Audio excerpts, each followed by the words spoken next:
Okay, welcome everybody to our seminar today. We're up and running now. It's very, very pleasing to see that we have such a full house today. We have quite a chocked program for this afternoon. It is quite a long seminar, so we appreciate you sticking in with us, but we hope that we're certainly got enough content there to keep you rolling. So today we actually have 3 speakers separated over 4 talks. Our first speaker we will start the presentations with some topics on fixed time AI, and then we'll move into a little bit more about embryo transfer and IVF. Throughout the presentations, I hope that we are going to present some information that is a little bit cutting edge. So a lot of things that potentially are starting to happen out in the industry, but you may not be willing to adopt it tomorrow, but it's something that you definitely would look forward to. And also we'll have some practical applications of the technologies that you would have heard in the past. So I hope the message is new for you, and I'd like to get started. So our first, just before I move on, in the packs that are sitting on your chairs today, in the folders you will see a little summary of the symposium. So there's a summary of the talks in here and biographies of the speakers if you'd like to read ahead.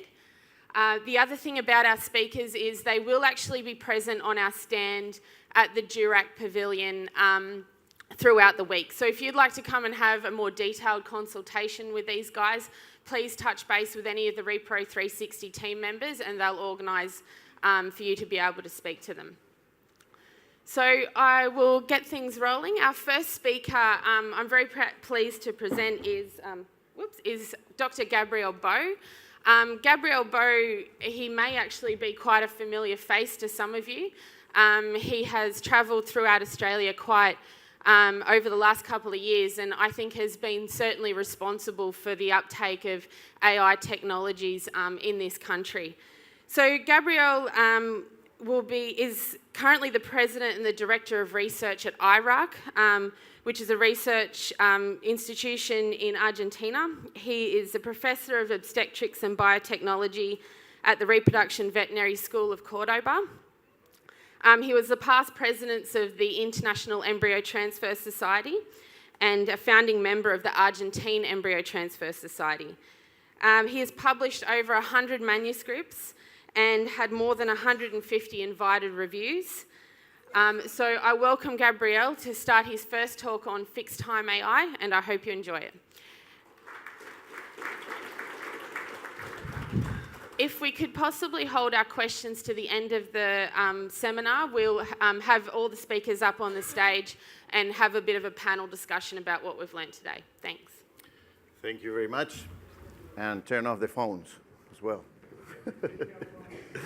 I just remember when I came, I'm gonna come down here because it's easier for me to walk around and give my talk. Well, first of all, thank you very much for coming here. We got a nice big crowd. So I first would like to thank you for all spending some time discussing these things with us, and also I especially thank you to Vetoquino for inviting me to come in again to Australia.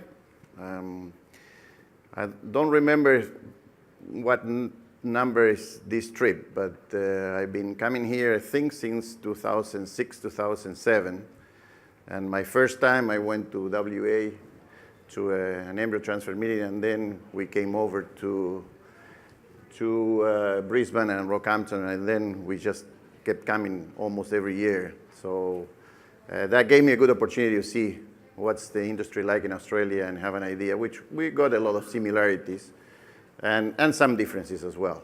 So as Sophie said, the idea of my talk is to bring you some of the new things that we're working on. But first I'm going to start with the basic stuff, which you already know, and which is all related to economics and how we want to do all these procedures. And first of all, if we want to have cows on grass, we should have an inter-calving interval of 12 months. So that means that we need to have the cows calving at the same time every year to have the best use of our pastures. And, but we have some problems. And one of the problems is that gestation takes about 280, 290 days in the Brahman breed, for example. So most of the year is taken by gestation, and we haven't been able to get a shorter gestation right now. We probably can make a clone or something with a sheep or something like that. We could get it 5 months and will be a lot easier, but we can't. At the moment, we are unable to. So after the cow calf, we are going to have about 85 days to get her pregnant. But in those 85 days, we had to wait for uterine involution after parturition. So that's about 30 days. So that we end up with 55 days. Now, we don't really have 55 days because normally a beef cow will take longer to start cycling again. And if she calves in very good body condition, which is not the case all the time, she will probably start cycling about 50 to 60 days after calving. So that means that we end up with 25 days. And the estrous cycle is about 21 days. So that means that we have one shot to get that cow pregnant and get her calving at the same time the next year. That's why it's so bloody difficult. Okay? So just looking at the numbers, it's not that easy to get them pregnant every year. We think that it's not the case, but when we look at the math, this is how it works. So then we need to make sure that those cows are cycling and are conceiving as early as possible. And this is very old data from Dr. Wilbank from the US, the father of Milo Wilbank, actually. And he, back in 1987, he said that there are two things that are important in order to have the cows conceiving right after calving. And one is that they would cycle in the first 21 days of the mating season, and the other one is that they would conceive to that service. And what are the main factors? Time of calving. So the earlier they calve, more time they have to recover. Time of calving, again, same importance to conception. Then nutrition. Body condition at calving will set the clock in when she's going to start cycling. Even if we give them the best feed we can find after calving, if at the time of calving she's skinny, it will take her 90 or 120 days to cycle. And we had to do something about it. And then the weight change near breeding will affect conception rate. Why? Because if cows are losing weight after insemination, then they will have great embryonic losses, and then she's not going to get pregnant. Then we have age in the first calvers, of course, because it takes more time for them to recover after calving. And then we have bull fertility or semen quality. We are not going to talk about those aspects today, but we are going to talk mainly on how we can get the cows pregnant as early as possible. So then again, there are also a lot of economic losses that sometimes we don't take into account because we don't have to pay for them, but it's less money than we make at the end of the year. And we had to bear in mind that if we miss an opportunity, it takes 21 days to have another opportunity. So for every 21 days of the breeding season that the cow remains open, her calf will be 21 days younger at weaning. And that means that we are going to have a calf that is going to be between 15 to 21 kilos lighter at weaning time. And then you multiply for whatever you get paid for your calves, and this is a lot of money when you count all the cows that you have on the farm. And these are things that we had to keep in mind every time we want to plan our mating season and the whole program. So again, when we start the breeding season, we want to know how many cows are already cycling and how many cows are still in postpartum anestrus. And when you ask most producers, they will say, well, maybe most of my cows are cycling. But when they get somebody to check them and they do ultrasound examination, we find that this is not always the case. And if you have a well-managed farm, probably in southern Australia, on the southern part of Australia, you may have 50% of them cycling, and the other 50% will be in anestrus. You're in the northern part of Australia, as well as the northern part of Argentina, Uruguay, Paraguay, Bolivia, Brazil, Colombia, and all the countries I've been, you never get higher than 20% of them cycling at the beginning of the breeding season. Okay? That's a normal thing for commercial herds. So when we are going to breed cows, we know that most of them are going to be in postpartum anestrus when we start the breeding season, especially if we want to start as early as possible. Because if we want to have cows conceiving by 85 days, we know that conception rate is not 100%, so we want to have a first shot as early as possible. So we may want to start breeding them earlier than 60 days. So we want to get them cycling at 40, 45 days to make sure that they get bred as early as possible. So that's why we've been using progesterone-releasing devices to get them to cycle. Why? Because progesterone will give them a kickstart. And there's 2 programs that are around the world that have been used for fixed-time AI and also to induce them to cycle. One is mainly used, it's a GnRH protocol that is used in dairy cattle a lot, but it's also used in the countries where estradiol is not available. And in the countries where we still have the luxury of using estradiol, this is the protocol that most people would use, especially Argentina, Brazil, well, all South America, and Mexico as well, and here in Australia. So this is the basic protocol where we're going to insert a progesterone-releasing device like the Q-mates. So we put the Q-mates on day 0, which we call day 0, which is any day of the estrous cycle. Then the cows get an injection of estradiol to set the follicular wave. Then 7 or 8 days later, we're going to give them prostaglandin and equine chorionic gonadotropin, or Pregnicol, this is a trademark for that, and a second injection of estradiol, and then we can breed them all at about 54 to 60 hours after the removal of the Q-mate. So this is a protocol which was set up many years ago, and is a protocol that has been mostly used in most of the fixed-time AI programs that we do. And the reason that the program works is that it requires, if the cows are in good body condition, they will start cycling right after at the time of the treatment. So when we have a cow that is in an estrus, she's going to have low progesterone levels. Progesterone is what is produced by the CL, and after the first ovulation, she's going to have a short cycle, so that means that she's going to come back in heat at about 8 to 12 days, and then she's going to start cycling every 21 to 23 days. If we breed her on this first cycle, she will not conceive. Why? Because this corpus luteum is going to regress before the embryo has a chance to induce maternal recognition pregnancy. Now, if we have an estrus cow that is treated with a Q-mate, progesterone levels are going to rise. This will stimulate follicular growth. And then when we give the estradiol injection at the end, we are going to get her to ovulate. And because this progesterone is priming the uterus, then she's going to have what we call a fertile cycle. Because if she conceives, then the embryo has a chance to induce maternal recognition pregnancy, because this corpus luteum will last at least 17 or 18 days, which is enough for the embryo to induce the maternal recognition pregnancy. If she doesn't conceive, then she's going to come back in heat at 21 days, and then we have another chance to get her pregnant. Remember that we had 25 days, so if we miss the first chance, we still have the second chance to get her pregnant within that window that we are talking, within those 85 days postpartum. So that's why progesterone works really well. And there's a lot of data now from Australia, from around the world, and this is old data from Brazil that we have shown many times. And in this data shows the impact that you're going to have by starting your breeding program with a fixed-time AI and then using bulls.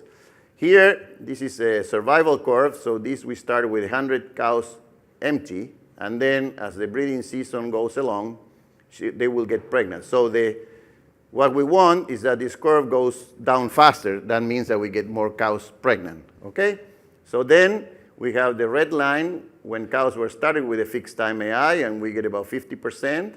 Then they come back in heat, those that did not conceive, and then they are bred by the bulls, and then the others go along the 90-day breeding season. Here we have in the green line the cows that were only exposed to bulls. And at the beginning, the bulls didn't get many pregnant because they were not cycling. So when they started to cycle, then the lines started to go down. But then when we looked at the differences in these two curves, and we looked at 45 days in the breeding season, there's a 45% difference in conception rate between the two treatments. So that means that we get about 70% of the cows pregnant on day 45 in the fixed-time AI protocol with the bulls, and only about 40% of them pregnant with the bulls. So that means a lot of money when you're looking at your winning and you're weighing the cows at the end. At the end of the breeding season, the difference was about 8%. So we get about an 8 to 10% increase. Depends on how you manage your herd, but it's not abnormal to get up to 90% pregnancy rate in these herds when you start them with a fixed-time AI. So when you compare that, the other thing that is very important is to consider that next year you had to breed the cows again. And this is the breeding season again, okay? And the problem is when you have cows that haven't calved by the time that you put the bulls again. If those cows have not calved by that time, then they are going to have 60 days to recover, and then their chances of getting pregnant within that breeding season are going to be much lower. So this is another important thing. So if you look at the two curves, if you look at the red line and the green line, you see that in the red line you have about 15% of the cows that have not calved. And on the green line, you have 25% of the cows that have not calved. So then the chances of getting those cows pregnant in the next year are lower in the cows that were exposed to the bulls. And this is very important when you have to consider the whole scheme or the whole scenario. The other thing is the impact of fixed time on winning weights. And this is two experiments that we've done some years ago in Argentina. One was in an Angus herd in southern Argentina, and the other one was a crossbred herd with Bonsmara in northern Argentina. And in both cases, half the cows were exposed to bulls, and the other half they got a kickstart with a fixed time AI, and then they got bulls for the rest of the breeding season. And in both cases, very different breeds, very different environment, we got about 30 kilos difference. So that means that our winning weights or the calves were about 30, 35 kilos heavier at the time of winning. And these are the calves that you are actually winning. So if it's not counting the 8% increase that you have in pregnancy rate, because then you had to add up. So you are going to have heavier calves and more calves as well. So that means more money that you bring back when you sell the calves. Now this has been data that we have done with what we call the traditional or the conventional protocol. But we are now exploring new alternatives to see how we can improve pregnancy rates. And this is something that we've been working in the past 3 or 4 years that I wanted to show you. Just one of the things that I'm interested in is that you think about the concept more than the protocol, because the protocols, they take some variations and some little things that may not be that important now for the talk. But I want to just bring you the concept. When we are looking at fixed time AI, one of the problems that we have is that we wanted to synchronize ovulation as much as we could. And because we wanted to synchronize ovulation as much as we could, we ended up shortening a period that is very important for the cows to conceive, which is called the proestrus period, which is the period between the time of luteal regression, that's when the corpus luteum or progesterone starts going down, until they come in heat. And normally in a cow, it's about 3 to 4 days in a normally cycling cow. Now, when we use this fixed time AI, we are shortening that period by about 28 hours. And one of the things that we have looked at is what's the impact that this would have on fertility. So we say that to have a follicle, a good dominant follicle at the time of ovulation is very important, but there may be other aspects relating to the uterus or relating to other things that are important for embryo development and the establishment of pregnancy. And there's some information that came about 10 years ago from the US, from Mike Days. They looked at conception rate based on diameter of the follicle at the time of ovulation, but also looked in proestrus length. So how they did, they injected GnRH at different times after removal of the devices, so then they look at fertility. And if you see here, there is a trend that the longer that the proestrus is, the higher the fertility you get, okay? So one of the things that we found, if you compare the cows that have the lowest conception rate, were the cows that have the shorter proestrus interval, where the cows that have the highest conception rate, or heifers in this case, were the heifers that have the highest proestrus length. And then there's another information that came from Marcos Colasso in Canada, and he tried to make a prediction. And he said that if proestrus is about 72 hours, he found a probabilistic prediction of 80% of conception. Doesn't mean that we are going to get 80% of the cows pregnant, but it means that we are going to have better chances of getting the heifers pregnant. This is a heifer program, if we do a program like that.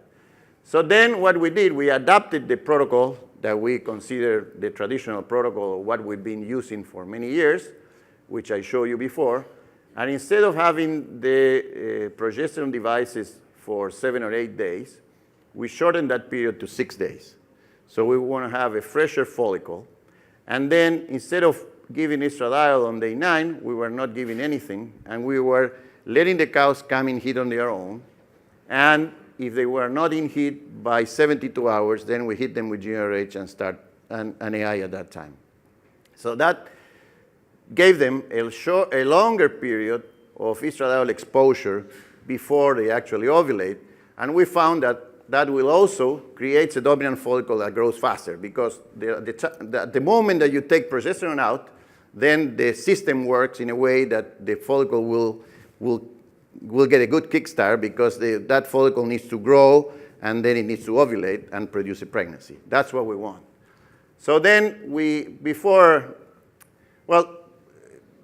had many people calling many different names and many different protocols. Even in Australia, we have the Bo sync protocols that some of you have found. But we have the select sync, the pro sync, the many sync protocols that you can think of. I think there are about 300 sync protocols. So in this case, we didn't know how to call it. And because my graduate student his name was Javier, we say, well, what the hell? We call it J-sync to make it a name. But that doesn't mean. The idea is that it's a protocol that allows a longer proestrus, so that it exposes the cows to higher estradiol levels for a longer period of time, and hopefully we can improve fertility. And this is what we found. We found that we have a beneficial effect on the uterine environment, and that, in other words, we are going to have an uterus that is friendlier for that embryo to develop and make it into a pregnancy. So we did different trials in Argentina and Uruguay. This was the first trial in which we purposely shortened that period to 48 hours or 60 hours, or we let them go to 72 hours. So in this case, all the heifers were fixed time AI at different time, and then the rest of the protocol was the same. And then we looked at the pregnancy rate, and in here is the pregnancy rate, and you can see here that when we have the heifers inseminated at 48 or 60 hours, we got lower pregnancy rate compared to those inseminated at 72 hours. So we were able to significantly increase conception rate to that fixed time AI using this approach. Now, there's one caveat to this. You need to use ECG to stimulate the follicle to grow at the time of removal of your QMate device. It's also probably better in heifers if you use a low progesterone, like a one-pot QMate, for example, which you can do in Australia, especially if they are Bos indicus heifers. And the other thing that is important, that you may not need to give GnRH to all of them. If you use tail pain or you use Istrotect on some of the patches, you go at 72 hours. Those that are already in heat, then you just directly AI, and you only give GnRH to those that are not yet in heat, okay? We're going to see some more data on that. We did an experiment in Uruguay in which we did about 2,500 heifers in different farms in Uruguay. And basically, we compared this new protocol with the conventional protocol. And then we looked at pregnancy rates. And here are the results that don't show here for some reason. Anyway. Something happened to this slide, but if you believe me, there was a 6% increase in pregnancy rate in here. But I'll show you some more data anyway. We also look at another information in experiment that we did in Brazil, and I hope this is going to show up. And in Brazil, we did the same with Nelore heifers. This was an experiment that we did just a few months ago. And in here, we inserted the implants in the afternoon of day 0. Then we pull out the implants in the afternoon of day 6, so 2 p.m. in the afternoon. And then we start inseminating the heifers at 8 in the morning. And we put tail pain here, so all the heifers that were rubbed off, with the tail pain rubbed off, they got AI at that time. The ones that were not in heat by then, they got GRH and they were AI in the afternoon. And then we compare with the conventional protocol, in which we did the same. We looked at the ones that were coming in heat, that were AI, the ones that were not coming in heat, we gave GnRH and AI them in the afternoon. And here are the results. The heifers were in very good shape. They were Nelore heifers. They were 2 years old, and they were in very good shape.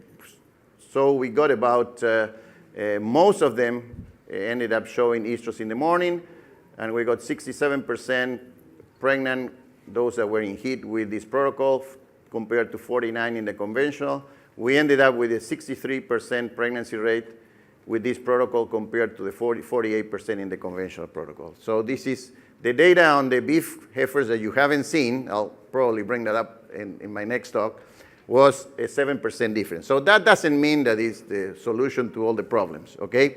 It means that we can probably get a bit higher pregnancy rate by applying this combination of technologies, but letting them come in heat and probably allow them a little longer period than what we normally do. It depends also on which situation you are. Like, I mean, it also depends if you are able to do some heat detection, or it's better for you to do just a time breathing. If you're going to use a time breathing, probably the conventional protocol is probably the best in this case, okay? The other things that we've been working is on the use of sex semen. You know that sex semen has been available for a long time, and it's been used in dairy cows for many, many years, in dairy heifers mainly for many years, but it hasn't been used much in beef cattle until recently. And one of the companies that sell sex semen, now there's 2 companies that have sex semen in the world, but one of them had recently changed some of the procedures in their sexing process, and they have cut down many of the steps that they have to produce sex semen. So now they say that the system is friendlier to the sperm, and the other thing is that they were able to increase the number of sperm in dose. The traditional sex semen dose had 2.1 million sperm. Now they were able to increase that to 4 million sperm. And we did an agreement with Sexing Technologies to do a research trial in Argentina to look at the possibility of using sex semen in beef heifers. So we did this with Angus heifers, and we use again this same protocol, the long proestrus protocol. So we use a progesterone releasing device that were inserted on day 0. We got estradiol. On day 6, we gave prostaglandin. We used tail paint. We used 300 units of ECG at the time of removal. And then because we wanted to know when is the best time to inseminate, we have never done an experiment with sex semen, so we wanted to learn a bit from here. We did a estrus observation based on tail paint. We never looked at them. We just run them through the chute and write up the numbers. That's the only thing that we have done. So we looked at them at 60 hours, and then at 72 hours, all of the heifers that were in heat at 60 hours were inseminated at 72. All the heifers that were in heat at 72 were also inseminated at 72. And the ones that were not in heat at 72, they got GRH and were inseminated in the afternoon. So we inseminated most of them in the morning, a few of them in the afternoon. But the difference from the other trials is that we also looked at which ones were in heat earlier. Okay? We have 4 bulls, and we have sex and non-sex semen from the same 4 bulls. Okay? Because this is also important. You don't want to compare apple and oranges, so you want to have the same bull with the same semen that was produced at least within the same time. Okay? Sometimes it's hard to split the ejaculates, but we tried to split the ejaculates as much as we could, so we didn't have any variation. So that's what we did. And this is how we picked tail paint. And the funny thing here is that you had to make a decision.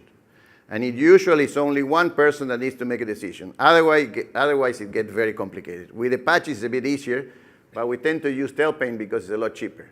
So then, these heifers were not in heat because they have more than 50% of the paint. These heifers were in heat. There's no question about it because they have nothing left. And these ones, we also consider them in heat, but these ones, we always have a question. So usually what we decide is that these heifers, we just move them to the afternoon. We assume that they were not in heat. Many of these heifers, in this group and even in this group, then they came clean in the afternoon. So it means that they were just starting to come in heat. And by the time that they were bred in the afternoon, they were already in heat. Okay? So in this protocol, we have about 72% of them in heat by then, and these were the results. So if you look at here, the overall pregnancy rate was 58% to the conventional semen, 49% to the sex semen. So if you take the rate of what's the relationship between non-sex and sex, it's about 84%. Okay? So that means that for every 100 heifers that you AI with sex semen, you're gonna get 84% of them pregnant compared to what you would get with a conventional semen. Now, if you look at the ones that are in estrus, then we got 69% in the ones that were inseminated with a conventional semen and 59% in the ones that were inseminated with a sex ultra. So that means that we got higher than 50% pregnancy rate, which is what we wanted to achieve. Of course, these heifers were in the best possible conditions, okay, because we want to use the best possible heifers to see how we can perform. I'm not going to say that you're going to get these results every time you do it, because the heifers, the body condition, and if they had to be all cycling, they had to be all in good shape to get these results, but it's possible to get these results. Again, if you look at the ones that were in estrus and you just combine them, you look at 50% conception rate with the sex ultra, and the ones that were not in estrus, we got 42% with a non-sex semen. So the approach that we are taking now is we are doing this, and then all the heifers that are wrapped off, they get inseminated with sex semen. All the ones that are not in heat, they get inseminated with non-sex semen. And then by doing that combination, we get about 75% of the heifers inseminated with sex semen, and then another 25% get inseminated with normal semen. But by doing that, we are changing the ratio of heifers, because we are going to get a lot of more heifer calves, if this is what you want. The other things that we have been looking at is the possibilities of having a second round or a third round of insemination after the first breeding. And there's different possibilities that you can use. If you're a commercial breeder, you don't want to bother too much, and then you may want to just throw bulls in and let them do the job. And if you put 2 to 3% bulls, they will do a good job for the rest of the breeding season. If you are a stud breeder, you may want to have more animals inseminated and get more pregnancy through AI, so then you may think about a resync. The simple way of re-inseminating animals is to come about 18 to 25 days after the first breeding, those that are showing heat URI. But then you had to work, and you had to look for estrus, and you're going to miss some. You'll never get more than 60% of them. We never get higher than 60% of the return. So that means that if you AI 100 animals, you're going to get about 30% of them coming back between 18 to 24 days. So one alternative is to do a scan, to do an ultrasound scan in as early as possible and get them back in calf as soon as you can.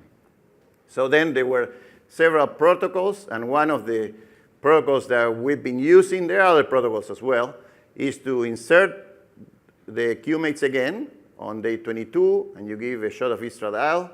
And on day 30, you are going to scan the animals. Those that are open, they get prostaglandin, and then they get estradiol, and then they are re-inseminated by day 32. Those that are pregnant, you just keep them. And by doing that, you can do this as many times as you want. Of course, you're not going to do them 5 times, but you can do 2 or 3 times. And especially with heifers, because if you want to use bulls that are easy calving bulls, you don't want to have calving problems, then you want to have more heifers pregnant through AI. I wouldn't recommend doing this in wet cows. Of course, you can do it as well, but it gets a little more complicated. We use mainly in heifers, but some people are also using the cows as well. So these are 2 sets of data from Brazil, where they are mainly using this protocol. And this was down in southern Brazil, where they have cows that were divided in 3 groups. One group were just exposed to the bull. The other group, they get a kickstart with a fixed time AI, and then they put the bulls. And then the other group, they did a fixed time and a resync, and then they put the bulls. And these are the pregnancy rates on the first 30 days when they scanned at 30 days. So these were the cows that were pregnant during the first week. 40% to the fixed time AI, only 3% to the bull, but it's only 1 week, okay? At 70 days, they got 66 compared to 48 to 16. At the end of the breeding season, 45% compared to 75 to 81%.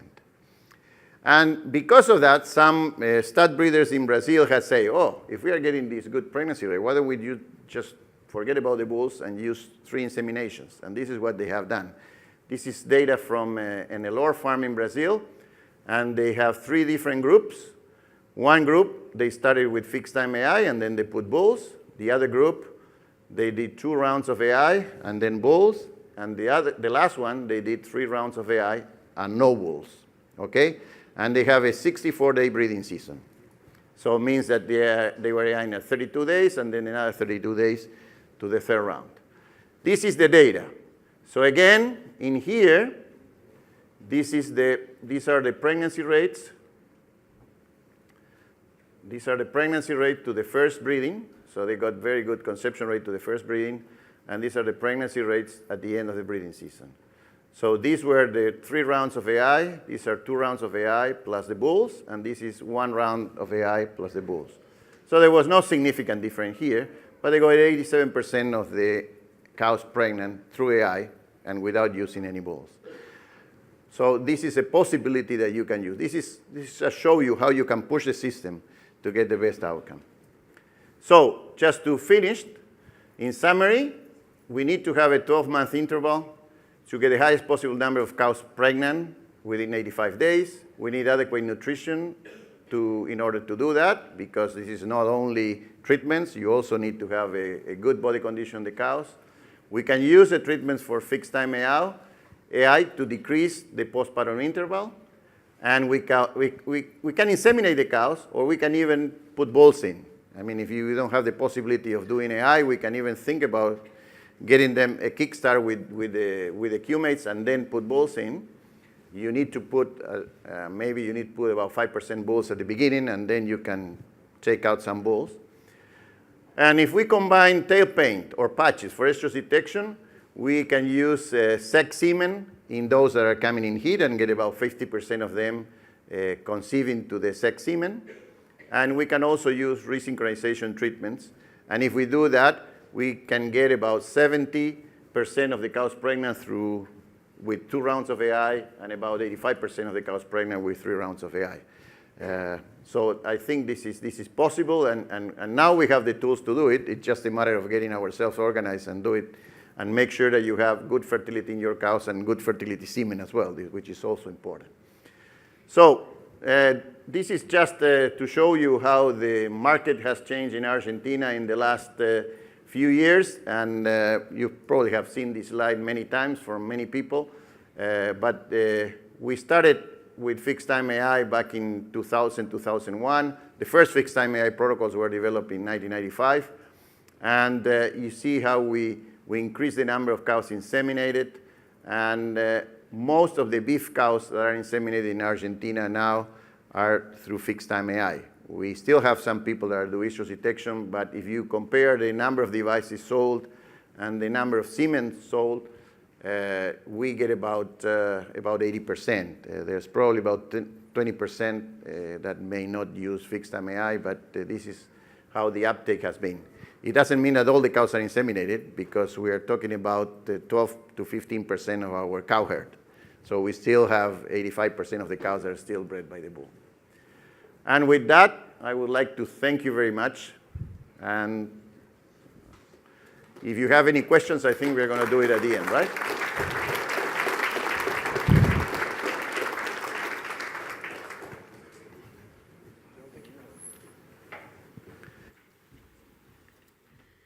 Thank you, Gabriel. I'd like to introduce our next speaker, is Dr. Enoch Bergman, and potentially going to be our entertainment for this afternoon as well. Dr. Enoch Bergman is a veterinarian from Esperance in Western Australia, and he travels across the state providing veterinary services and advice to southern beef producers and seed stock producers. He was the president of the Australian Cattle Veterinarians from 2014 to 2016.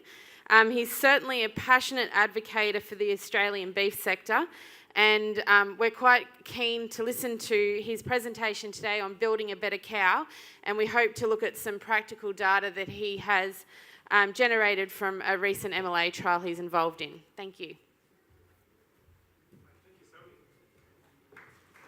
Hey guys. If you do get around to the Vetiquinol stand, Sophia's kind of sandbagging us a bit. She's done an enormous amount of work in the north on the Bos Indicus breeding program, so don't talk to me, talk to her, and talk to Gabe. I'm actually intermission, so if any of you guys need to get some popcorn or take a leak or whatever, go ahead and shoot through, and I'll walk you through this. So just a little bit of background on kind of, I guess this talk's really about how I moved to Esperance, and when I moved there, we weren't really doing much AI, and I've quite successfully been able to get a lot of my producers to integrate fixed-time AI into their commercial cow herds, and why I think it's going to drive their profitability. So I grew up in a town of about 12 people. The town was called Wild Horse. They really should have called it Dirty Chicken because there wasn't much going on. And I went to vet school because everybody said, geez, Enoch, you're pretty good at school. Go become a vet and come home. So anyway, I got bogged in Australia. This isn't a congenital speech impediment from getting dropped on my head. I am a SEPO, and I've been here about 15 years. So anyhow, building a better cow. So this is a talk that I give to my producers. There's also some dot in it. So what makes a good cow? Well, a good cow is going to calve early as a 3-year-old.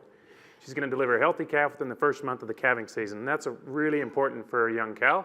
Young cows, as Gabe said, 50 to 55 days before they start cycling again. So we need them to get it done in that first 30 days of the calving season because they've only got about 85 days up their sleeve. But they have to have done this having already weaned a calf, and they need to be in good shape.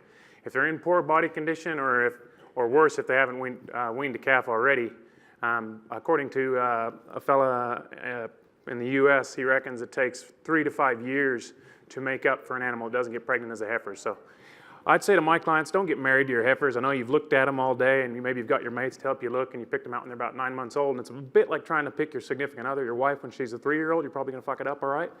So it's the same with looking at your heifers. Don't get married to them. Mate more of them. It's kind of like dating. Date a lot of them. The ones that you cull, that's okay. Don't get married to them. Marry the ones that you keep. And because the most important driver is really reproduction. And I mean, again, and I say that when I preg test, there's so many free martins that I find, and they don't look very feminine, as we all know. We mostly just pick the ones that are a bit older and a little bit bigger. So how are we going to get there? Well, often I talk about reproductive management, growing them out, mating, critical mating weights, trying to keep them growing all the way through to calving, talk about reproductive diseases, talk about microminerals, but I'm going to skip through all that, and we're just going to talk about the back end of it. So back in the day, we used to join, like historically back in the dream time, to calve as 3-year-olds, and some people still do in areas where the feed's pretty poor and we can't get them up to size. I was talking to a fellow from Papua New Guinea, and that's what they have to do there. You know, they're kind of limited in their feed stuffs. Why do they do that? Well, because it's made things seem a lot easier. They're bigger, so you get less dystocia. They bred back better. There's less competition for resources because they're growing and growing. It seemed to work, but it's just not economically viable where I live and a lot of southern beef producers. Our dirt's too expensive. We've really got to crank this system up because you don't break even until about 4 years of feeding before that first calf's sold if you made him as a 3-year-old. And in that time, you've racked up about $1,200 in feed costs. Alrighty, so what Gabe talked about is and this fella in the U.S., Cushman, he came up with 62 days after calving is when they start cycling in cows. Heifers take 20 to 30 days longer, and why is that? Because they're cutting teeth, they're still growing, they've got competition for resources. So the Angus breed, and a lot of what I talk about is Angus, the Angus breed has brought their gestational age, calving used to be 283 days, they've brought it forward 4 days down to 279 days. So let's just say 280 to keep the maths easy. If a cow takes 55 days, plus 30, that's 85. 230 plus 85 is 365, right? So if you think of it, if it takes a heifer 85 days from when she calves to start cycling, and we want them all cycling, as Gabe said, which of the heifers are going to be calving if you mate your heifers the same time as your cows? If you mate the heifers the same time as your cows, the heifer that calved on day 0 of the calving season, on the first day of calving season, she is on average is going to be cycling. The rest of them are not when the bull goes in. And that's what we get in the U.S. we call sophomore slumps. Freshman, sophomore, junior, senior. That's what we call as high schoolers. Sophomore slumps that second year. And when I moved to Esperance, a lot of my guys were joining their cows for 3 months, and they're joining their heifers for 3 months. So let's just talk about 3 cycles. So you got your cows, and you got let's say you got a 9-week joining on your cows. Now if you go and join so I need another chair. Anyone want to give me a chair? So if you got your heifers here in the background, and you're joining them for the same time of 9 weeks, and it takes them 85 days to get their shit together after they involute their uterus and start cycling.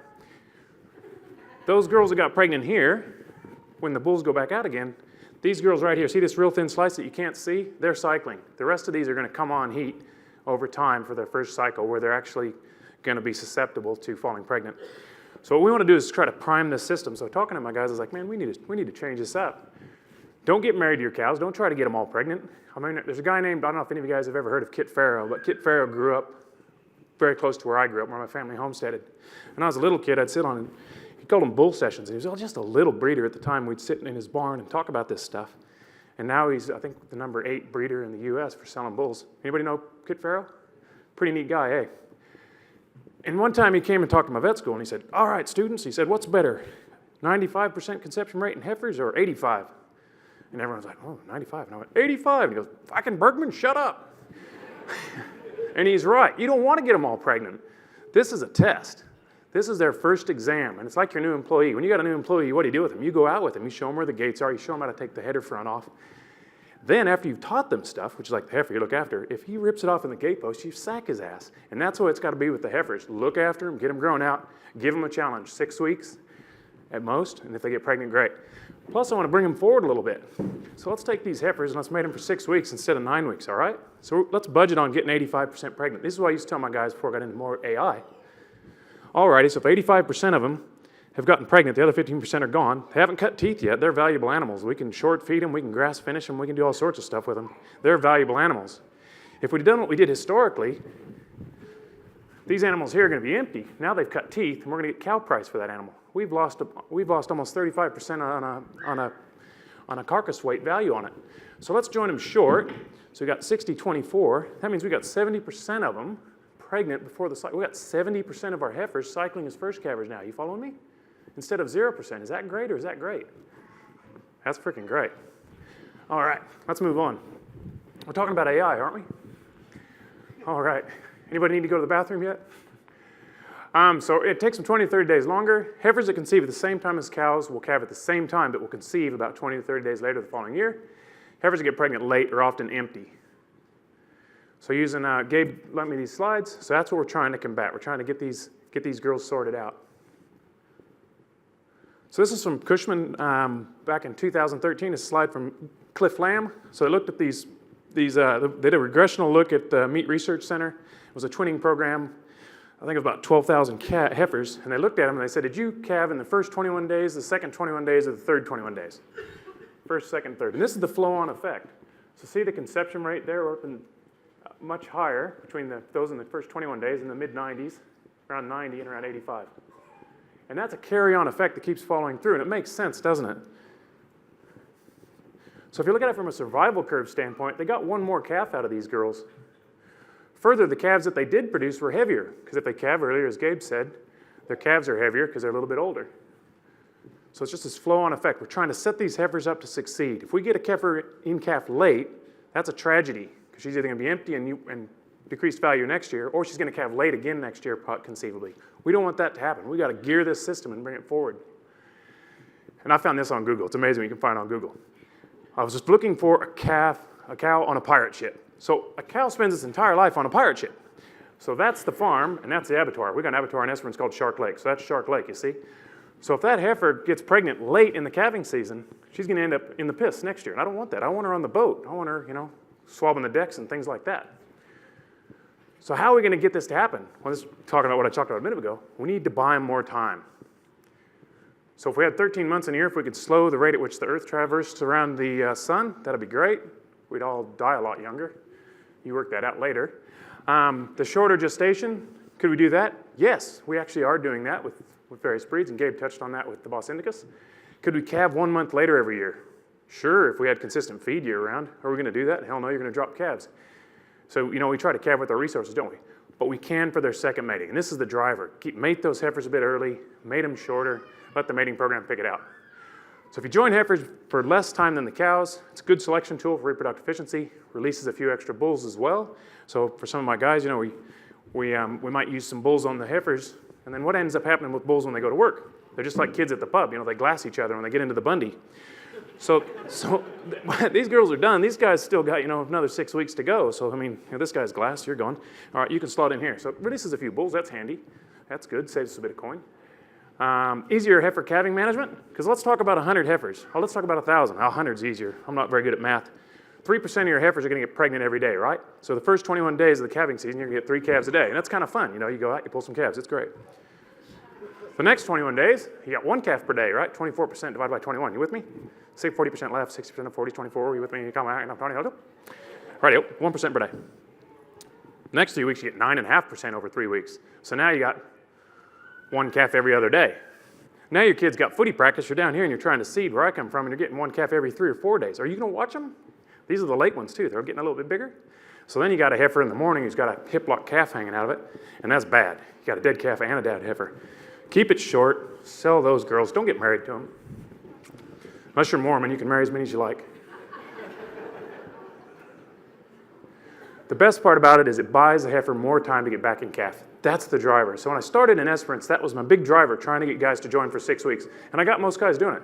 So the idea is I Photoshop these. I'm quite talented at times. I know I sound like I've been dropped on my head. But let's get them to calve early. And so then the next year when they go to a longer joining, they got a longer dance floor. They can go forward, they can go back. Because it's a bit like roulette. You know that not so smart friend of yours that when you go down to the casino and he goes, God dang, man, it's been red 16 times in a row. Run up there and bet on black. It's still 50-50, right? Well, not that because you got the greens. It's 60% for these girls, so even if they're cycling, Yahtzee, son of a gun. We get about 100% conception. It's just the embryos don't stick around. So we lose about 35-40% of them. They come back on heat, right? So you got 60%. They lost. All right, so they step further down on that's my plank. That's the piss down there. Roll again. Shucks. What's the likelihood of that? 16%, right? Miss it again. What's the likelihood of that? 5%. So 1 out of 20 times, they're going to fall that far back. So the further we can get them over here, because if they miss cycling that time, now they've only got 2 steps and they're in the drink. They got a 15% drop chance.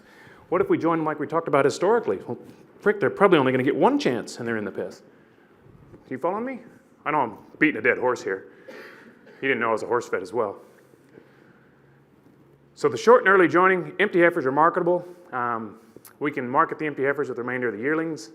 You know, if you do grassies and Esperance, but a lower conception rate, you're going to get lower conception rates than you do with a longer joining. It's pretty obvious. So you got to have your ducks in a row. You got to make sure your bulls are right. You got to make sure they've grown out properly. You got them on a good plan of nutrition. You've dealt with all your reproductive diseases, and you're managing your seasonal conditions. And so a couple of my guys were pretty nervous about it. So they said, hey, let's join them longer. It's like, all right, let's sync them. So what we did then is we gave them 2 shots of prostaglandin, and then put the bulls in at a rate of 5%. And if you do it a month in advance, you get 1 heat here. 3 weeks later, you get another heat here. And then you can bugger some of these guys off over here. That makes sense? So we can condense, essentially, a 9-week joining into a 7-week joining. But you need lots of bull power at the front end. Because it's a little bit like a BNS, and that's the photo I got for a BNS. I found some other photos, but I don't know if it's a PG talk here today. So you need plenty of first cycle bull power. So that got me thinking, right, so I'm going to get, these are all the girlfriends I've ever had. I photoshopped them together. But, so yeah, what's semen's goal? Let's talk about semen for a second. To get that high value genetic material to the appropriate destination, how many does it take? 1, you can get there. They work together, so that's why motility's got to be a certain level. If that's in your microscope, that's bad.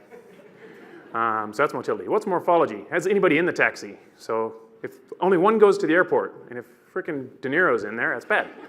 So you don't want that. So that's morphology testing. So that's checked. We need to check that with our bulls, our backup bulls. We need also the semen we buy. If it's licensed, they've done all that.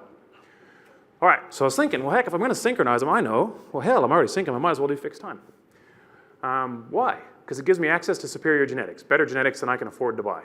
I can manage dystocia very proactively because the bulls I buy in a straw are usually proven, so they're higher accuracy as far as calving yeast. If you bought 10 bulls and you were chasing IMF, for instance, and the average was where you wanted it to be on all of them, let's say they were all 4.2, some of them are going to be down there and some of them are going to be there. And it's not going to hurt your production system too much because on the average, you're going to get what you want. When you're chasing something like calving ease and birth weight, if it turns out he's 2 standard deviations on the wrong side of the fence, that can hurt. So that's the idea of accuracy. Now, there's a lot of studs that go to a lot of effort to make sure they have high accuracy bulls. And if you're a stud here, I encourage you to do as many measurements as you can. It's really important. Breed plan's a beautiful thing. And with genomics, it's getting even better. But there's no doubt a proven bull on a straw is a lot more reliable. Kind of like me. I'm supposed to be at a place at 10 o'clock. I probably talked 3 hours at the first place. I'm unreliable. So So Access Superior Genetics managed dystocia more proactively with proven bulls, no heat detection, which is awesome because my cow cockies don't like heat detecting. They're busy people. No heat detection means more matings. So yeah, y'all probably get a better conception rate if I heat detected, but because I'm using fixed time AI, I get more matings, so I end up with more pregnancies. Frozen taxis, AI. I thought you'd like that one. So why AI over short joining? Well, again, I can capitalize on my superior genetics. So I'll say sometimes to my farmers, I say, like to this gentleman right here, Beef Breeding Services, you got a few cows. How many more years are you going to be raising cows? Let's say 30 years to make the maths easy for me because I'm not very smart. 30 years. If you don't keep the heifers out of your heifers, you've got 10 rungs up the intergenerational ladder. If you keep the heifers out of your heifers, you got 15 rungs up the ladder. Does that make good sense to you guys? And a lot of my guys, when I started AI, and even I just ran this trial a minute ago, I said, oh, would you mark those calves from the AI? And he goes, oh, no. I said, well, you need to keep the heifers out of them. He goes, oh, you don't keep heifers out of heifers. I said, why do people say that? Well, they don't have as much milk, but they've been usually terminally crossing them to low birth weight, low weaning weight bulls. Self-fulfilling prophecy. You get these little dink calves, they blame the heifers, they don't get back in calf, they blame them again. These are nice girls, let's look after them. Those progeny, like I had one cow cocky who didn't believe in it, his son took over the farm, we finally AI'd. He said, Dad, you come help me pick out the replacement heifers. So he went through, picked out the replacement heifers, got married to them, so these are the ones I want to keep. And he said, Dad, how many do you think you got from out of the heifers that we AI'd? And he goes, oh, it wouldn't be many, you know, they're calves, heifers' calves are shit. He said, Dad, you picked every single one of them. That's cool, eh? So now he's a believer. So shorter, more predictable heifer calving, reduced heifer obstetrical intervention, and we're setting these heifers up to succeed. You guys seen this slide? This is another one from Cliff Lamb. That's chickens in 1957. That's chickens in 2010. Now you go show that to someone outside a grocery store that's not in agriculture, what are they going to tell you is the reason? It has never been legal to feed hormones to chickens in the US, ever. Never. They've never had hormones. That's 100% genetics. Isn't it amazing? But that's what people jump at, isn't it? They go, you're just filling them full of hormones. That's just freaking good breeding, folks. It's freaking awesome. Want to see something else awesome? Here's the American dairy population. They used to have 25 million of these dairy cows running around. 25 million times 4 is 100 million teats to pull a day, sometimes twice. That's 200 million teats. That's a lot of teats. Now we're down to about 10 million. But what has our milk production done? We used to produce 5 million liters of milk, and now we're producing 25 million. That's awesome. That's the power of genetics. And so if you're torching your best genetics, which better be your replacement heifers, if your replacement heifers are not your best genetics, you're going backwards. If you're terminally crossing your heifers, what the hell are you in this game for? Let's mate these girls. Let's make something out of them. All right.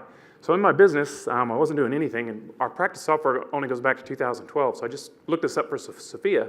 So I was doing nothing when I came to Esperance, and now I'm on about 5,500 cows around Esperance, or heifers primarily. So my guys are believing it, and the cool thing is they get addicted to it. They get those calves, and they come out and they go, oh, this is awesome.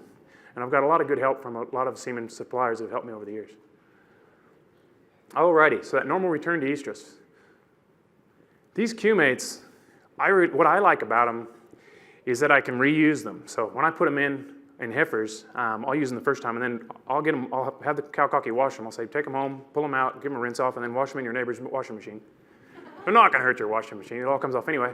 And then I get them to mark those pods with a set of ear notch and pliers, you know, like the ones you use for BVD testing, or use a set of scissors or whatever, so you know that it's a used pod. And then every time I re-AI my cows, I put one new pod on. So initially your upfront cost on the Q-mates, depending on who you're buying them from, is X. But the reloads are quite cheap, and so I really like that flexibility of it. Also, as Gabriel Bo said, if you're doing Bos Indicus stuff, you can buy blanks, and you can put a blank on there. So I do a bit of that as well. So my guys are pretty well married to these. Once you're into it, you're just in that cycle of replacing pods. And what you can do with these Q-mates, with that progesterone, is salvage your superior genetics. So these cows that are getting a bit late, you know, they're starting to get towards, you know, the lake. They're down there towards the end. They've calved late. Even at 55 days, they might not start cycling till here. You know, bulls come in here. If we can bring those girls forward, it's kind of like pulling up your pants. You're just continually pulling them back, trying to get them to calve as early as you can, and that has a flow-through impact for you on your weaning weights as well as their subsequent conception rates. That makes good sense, eh? So that's Gabe's slide right there.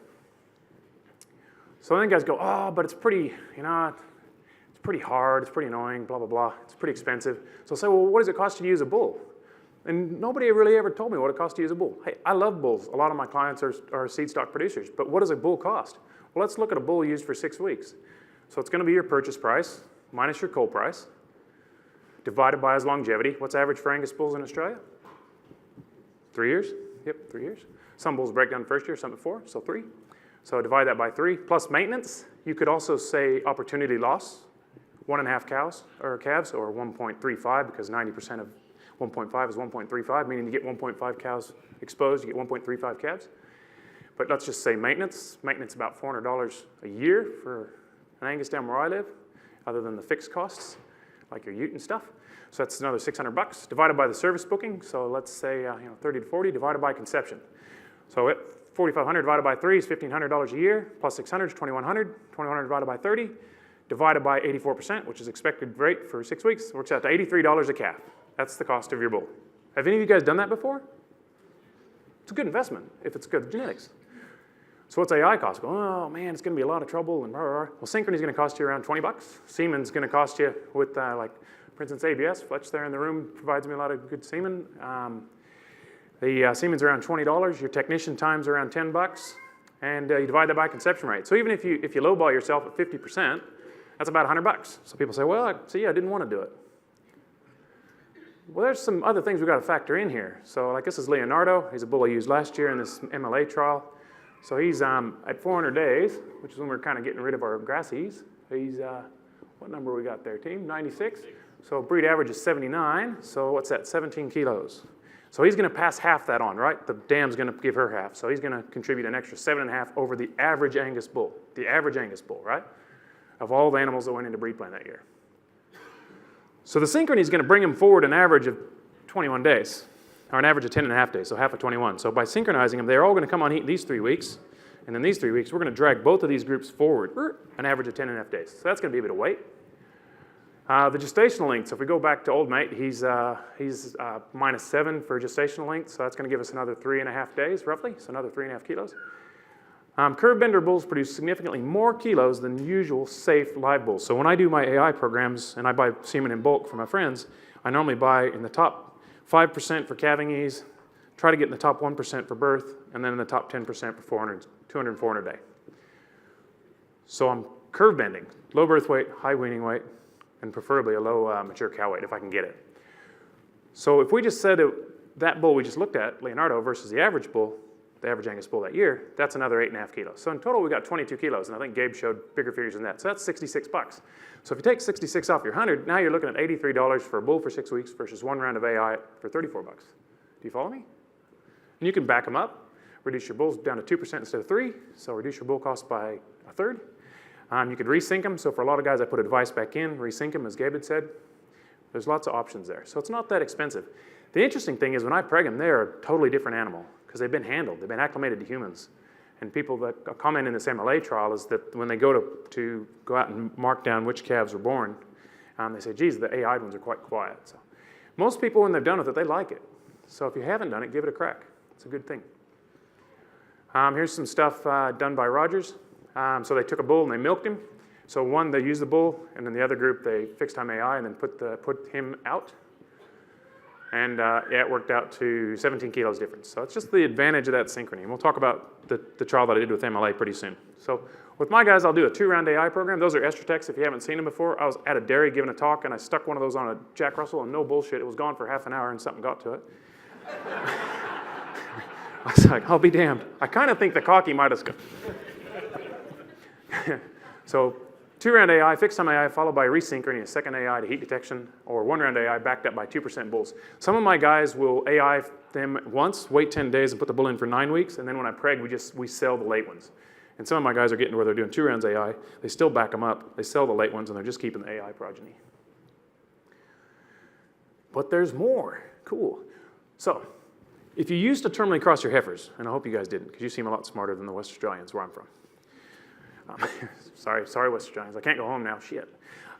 So if heifers from heifers are retained, that means we don't have to mate all our cows to get our replacements, right? So we can terminally cross some of our old cows. And I'm a fan of heterosis and hybrid vigor. So we can draft the cow herd, breed our first-rate cows to our good bulls. So it's like spend the money, get some really good black bulls. Again, Angus-centric for me.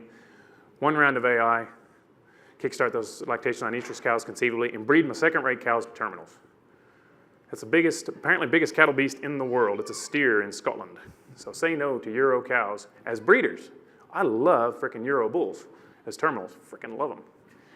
They are awesome. Yeah, because terminal, out the door. But where I live, these son of a guns are so slow maturing. If there's too much Euro content where I come from in my females, I just can't get them back in calf.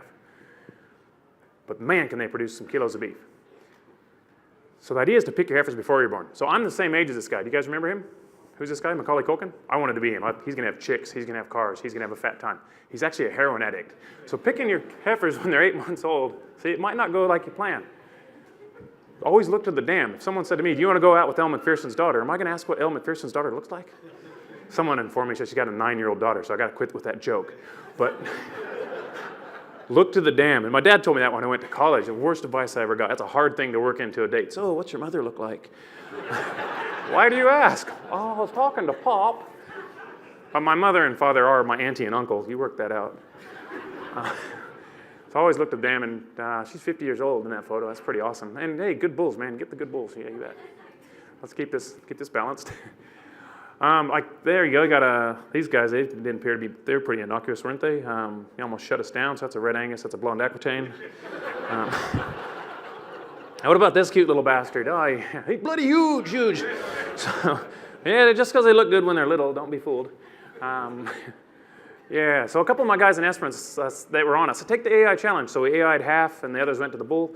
Now, these are extreme cases, and this is what led to the MLA trial a little bit. So one round of AI, wait 10 days, throw them into the same bull that the others went with. And the first guy, blow me down, he got 100%, and I know it's small numbers, and he got 74% on the ones that were straight to the bull for 7 weeks. So AI, 6 weeks back up after 10 days wait. So that's pretty cool. This guy, similar, he got 92% on, again, 6-week backup after waiting a week. Versus 6 weeks with the same bulls, 63%. So this got this MLA PDS happening. So we're talking to MLA. We've got a group called A-Sheep, and they decided to have a beef subunit that we're calling A-Beef. And so what I pitched at MLA is I want to see if we can demonstrate to people the value of integrating fixed-time AI into their commercial heifer mating programs. So we hijacked some of my clients. So we had guys that were kind of like, oh, Enoch, that's pretty cool what you're doing, but we're not that interested. So I said, MLA is going to pay for part of it. And I said, oh, we might be interested. So we did it 50-50 based on the last digit of the ear tag. Now, just as a quick aside, and Gabe talked about apples and oranges. If someone said to me, I'm thinking about using multi-min, I go, what do you do now? I do nothing. I go, so what are you going to do? Oh, I might give multi-min to everything. I go, well, you're over here, and that's over there. Why don't you come here and do half of them get multi-min based on the last digit of the ear tag, and the other half don't, and see what you find. Prove all things is what Paul said. So that's something I've always been a big fan of. That's how I did my validation or tested the PestiGuard for BVD. So I'm a big fan of doing that. So that was the idea of this, based on the last digit ear tag. So 50% of the heifers got synced. 10 days later, they went with their sisters. So we took the heifers, you girls got synchronized, and you got AI'd on the day that you girls went to the bulls. 10 days later, you girls joined these girls with the same bulls. And then we follow them through. So it's going to be pretty cool. So what are we looking at? Conception rate. What are we looking at? Calving rate. What are we looking at? Calving date, dystocia, weaning weights, and rebreeding rates. Now this is just finishing up now, so I've got some preliminary data for you guys, and what I've got I think is pretty interesting. Thank you very much for help. So ABS provided us some bulls inexpensively. Richard White from Performance Genetics provided us a bull as well. So we got Broken Bow and Leonardo from ABS, and we got the General, Aryvale General from Richard White. And Vetaquinol helped us out with Q-mates and stuff. So, thank you very much. So here's some stuff just to get started. So this is pregnancy rate. So, so we staged them as we did them. So that's the AI is the blues and the reds are the bulls. So, and this is the proportion empty. So there we got 16.2 versus 18.8 in the end, 24 versus 20, 22 and a half, 24, blah, blah, blah. What's more interesting is when they start calving. So I don't have the dystocia stuff in that, but I've got the calving distribution. So here's farm A. So what do you notice on it? So here's the due date right here. So this is when they're supposed to calve. This is 283 days, right? The red is the AI. So what do you got here? You got your estrus in its normal distribution. You got your gap, and then you got your next estrus, and then a bit of a gap, and then it starts to kind of spread out. The bulls are just doing what bulls do. 5% come on heat per day if they're cycling. They get 60% of those pregnant, so you get 3% per day. And then the next 21 days, you get 1% per day on average, and then less and less. Does that make sense? Pretty cool. So there's another way of looking at that. Let's look at that as a survival curve. So here you go. Does this make more sense to you guys? So this is the cumulative pregnancies. So going up to 100% in both. So here's the day of the breeding date. So as you can see, we are shifting a lot of these girls this way. So if I'm joining these heifers, fixed time AI, and putting them back 21 days, I'm moving a lot of my pregnancies. See how there's a lot of them there over to that side. It's actually the same on that one, but you get the point of it. We're shifting them to the left, which is going to give us more kilograms of beef at the end of the go and get more girls ready to cycle earlier. Farm B, so that's his survival curve. So again, if you were to come into there and have a look 21 days into the mating. So as you can see, we're shifting everything to the left. Calving farm C, so this is a small producer. So again, the AI is shifted to the left. Farm B, shifted to the left. Oh, and also I forgot to point out this other bit. Did you see the bit on the bottom? So here's the advantage that we got. So the bulls, on average, calved 11.5 days after the due date. The heifers, 5.3. So we brought them forward on that particular farm, 6.2 days. On this farm, we brought them forward an average of 14 days, so 2 weeks advantage from integrating AI. So we AI'd them at the front and put them with the same bulls as the rest of the girls. Here we got another 10 days that we shifted them forward. On the last farm, we brought them forward 9 days. So these 9 days, that's 9 kilos. And in this calf crop. But hopefully what it also translates to, and this is where we're going to follow them up in subsequent conception rate, hopefully it will mean more pregnancies the second time we look at these girls. So this is where we're trying to encapsulate and capture this information so that we can say, this is the intervention. This is what it costs to AI your heifers. This is the value. And if we show that it's not that valuable, we'll publish it in MLA and no one will AI. But I know that everyone that I've started AI in foreign esperance, except for a handful of people, they keep doing it. They get addicted to it. They love it. Once they see it, it's like Gabe said. It's a great way to work. Then you can spend really good money on really good backup bulls as well. So here's the, that's his calving survival curve. So again, shifting it to the left, the proportion that are pregnant. So by day 0, we already had almost 70% of them have already hit the ground. Does that make sense to you guys? So at day 0, we got 70% of the calves already on the ground from the AI, versus in the bulls, we only got 20%. You guys understand them? And there's the total cumulative pregnancies, so about 300 in each group. So by day 0, we've already got 70% of them calves on the ground by the due date, and in the bull covered, on average, we were about 30-some%. Pretty neat stuff. Little bonus slide, this was Cliff Lambs. So Cliff took over the University of Florida's beef herd. There were Santas and a few other bits and pieces, and if you look at the graphs up there, you've got the different years. So when he started, it was a 4-month joining, and that was the calving distribution and the survival curve. And what he did is he said, rightio guys, we're going to start AIing the heifers and AIing the cows. They all get one crack at AI. And initially he'd do a couple rounds of AI on the cows based on when they calved. He'd wait till they were at least 60 days postpartum before he'd drop semen in them.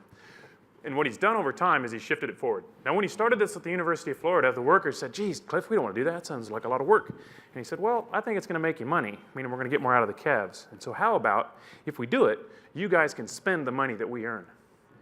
So here's what they found.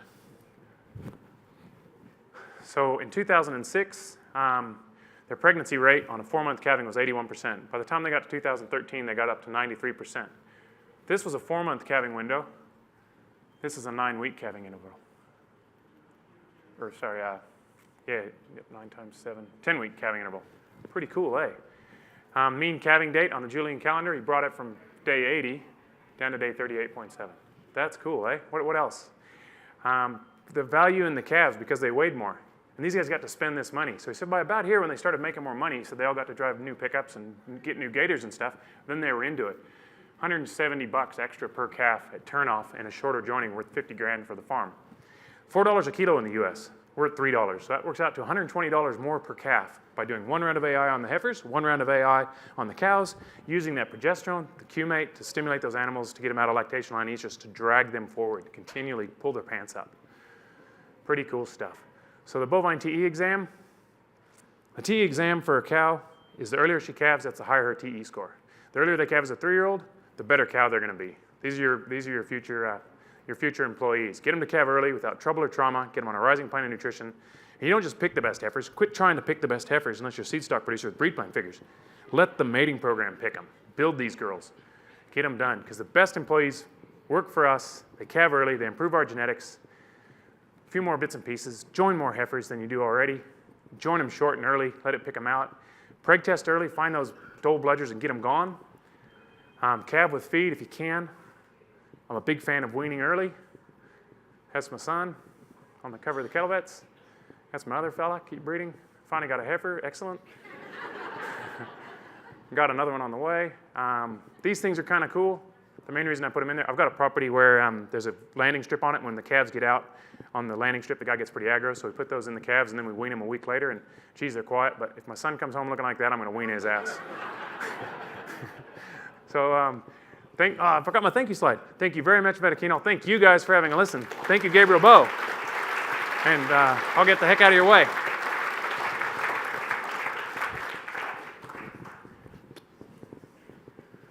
You got the... Peace. It's right up there, my amigo. Whoa, son of a gun. Well,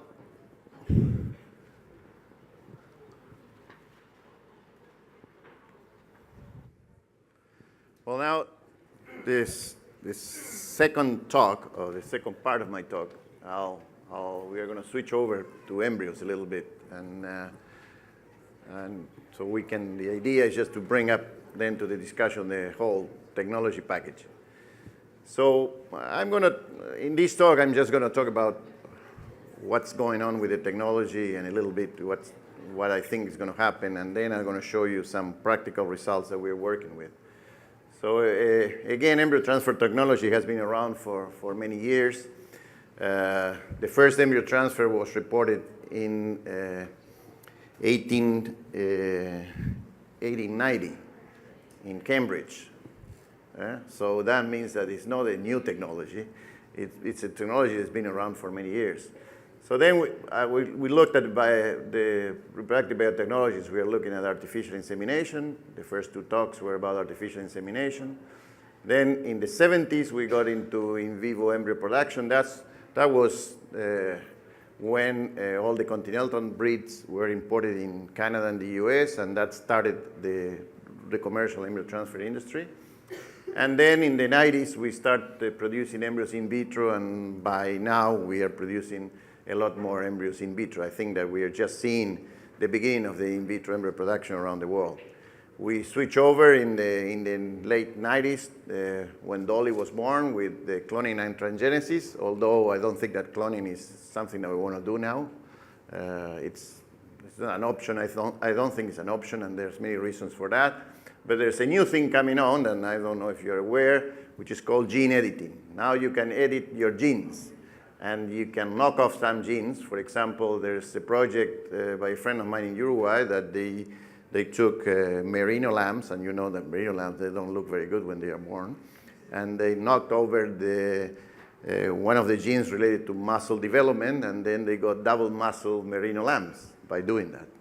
So this is something that is coming around, and it's all ties along with genomics, which is the best way, I think, that we have now to select bulls as early as possible. So embryo transfer is being, pushed around, and now with genomics, we know if a heifer is going to be good or not when she's born, and we can also do genomics on the embryos. So we can take a biopsy of the embryos and know if that embryo is going to be good or not, and decide if we want to transfer that or not. And so we are just seeing the beginning of it. The only problem with genomics is that we need a lot of data. So now it's available for a few breeds because we need more data on all the other breeds, and it needs to be validated for all around the world. If we look at the picture about embryo transfer around the world, this is the traditional in vivo embryo produced, and this is data that we collect every year by the International Embryo Technology Society. George Perry is doing that. He's an Australian that has been helping us in collecting the data around the world. It's not something easy to do, that we try to get as much data as possible. But the last report, there were 632,000 and a bit over that of embryos that were produced in vivo. and the mean number of embryos produced, or transferable embryos produced, is 6.74. When we looked at the in vitro picture, it's about the same. This is the first report where in vivo and in vitro embryo production are about the same. When we looked at the embryos produced, we are looking at 600,066, and the mean is 5.96. So now we have about 50% of the embryos produced in the world are in vivo, and 50% of the embryos produced in the world are in vitro. And this is due to the advancement of the technology, and many of you know about it because they are available in Australia. Now, what are the differences between in vitro and in vivo embryo? Well, there are many things that we had to be aware when we start. One is that the frequency of collections. Usually we can flush a cow every 35 to 60 days. We can push them a little bit earlier as well. We can flush them every 30 days, and we are going to get about 5 or 6 embryos per collection. With OPU and in vitro embryo production, we can do them every 2 weeks. So we can get more embryos if we are working with the right breed, and we are going to talk about what are the right breeds. It can be performed in pregnant heifers or cows up to 3 months. Over 3 months is hard because it's hard to get the ovaries to take the oocytes out. And you can also do in prepubertal donors. And most of the IVF industry in the US is driven by prepubertal calves. They are trying to get oocytes from those heifers as early as possible. And some companies are getting embryos from heifers that are as old as 5 months, or as the earliest that they can get their hand in the rectum, and they can put the ultrasound machine, they are going to start getting embryos. They are not going to produce a lot of embryos, but they are producing embryos now from 5-month-old heifers with semen from 10, 11-month-old bulls. So this is going to increase the genetic gains dramatically because we are shortening our generation interval, which is the problem that we had all many years with cattle, which is not like pigs or like chicken, where the generation interval is so short that you can change around, and you know now we don't have breeds anymore. We don't have chickens, they all look the same, they're lines, and pigs are the same. Well, cattle will probably be the same in the near future. And the other possibilities that we have with in vitro is that we can produce successfully embryos using sex semen. We only need 1 straw to fertilize about 100 oocytes. We can also use sex semen with in vivo production, but we need 3 or 4 straws per donor. Now, nothing is for free, and there are some limitations to the use of in vitro embryo production. We need a high investment required. I have seen many farmers around the world that decided that they didn't want to pay to the IVF company for their services, and they decided to have their own IVF production. And I have seen that in Australia. Most of them nowadays, they are just collecting dust, okay? Or they went bankrupt, okay? Because it's a big investment and you had to recover that. When you produce embryos in vivo, the cow is your incubator. So if you want to go on a holiday, go to the Caribbean, you just let the cow go to the grass, and you don't have to worry about your incubators and setting up the whole equipment. You need to have a good production all year round to be efficient. So you need full-time, highly qualified personnel. That's a problem. And people have different things, and they want to take holidays, they want to do other things, and you have to worry about that as well. You need high numbers of embryos to pay the fixed cost. So you need a lot of donors. You need at least 3,000 transfers to pay the fixed cost. So you need to produce a lot of embryos in order to keep it going. And the other thing is that you have lower pregnancy rates with frozen thawed embryos. With in vitro fresh embryos, you can probably get the same pregnancies, but if you are freezing them, you still get lower pregnancy rates. There are some programs where you can get up to 50%, but if you look at the overall picture, it's about 35% what you get with frozen thawed embryos compared to 50% with in vivo embryos. And you're going to have more embryo fetal losses as well. So these are the things that you had to bear in mind. Probably, if you're working with the right cows and the right breed, you can be efficient with both systems. But you have to know what are the advantages and disadvantages. With superovulation, we have come along through many years of research, we have now protocols that are pre-established, and this is one of the protocols that a lot of people use, which was developed during my PhD, where we found that we can use estradiol and progesterone to synchronize the follicle wave. So we use Qmate and estradiol, and then we start them on foltropin for 8 days. And now we have moved into inducing ovulation with GnRH, and we can also use fixed MAI on the donor. So now we have a set program, which is 15 to 16 days, and by doing that, we can get about 5 or 6 embryos collected, and we can flush a cow every 35 days. So this is a system that you can work very well. If you look at breed differences, this is our own production. I just collected this data to show you here. So usually you get a lower number of embryos with Holsteins, about 4, 4.5, because they are lactating and they are harder to flush. But on the other breeds, you pretty much get, on average, 5 and 6 transferable embryos per collection. Now, when you look at in vitro embryo production, there's also some differences that you had to bear in mind.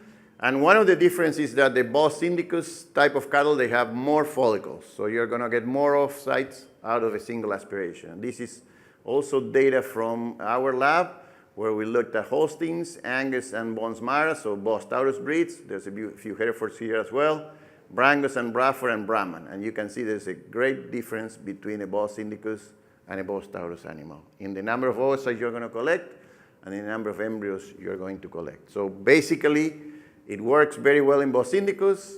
You can make it work in Bos Taurus, but you had to select your own cows. Why I keep saying that you had to select the cows? Well, because there are big differences between cows.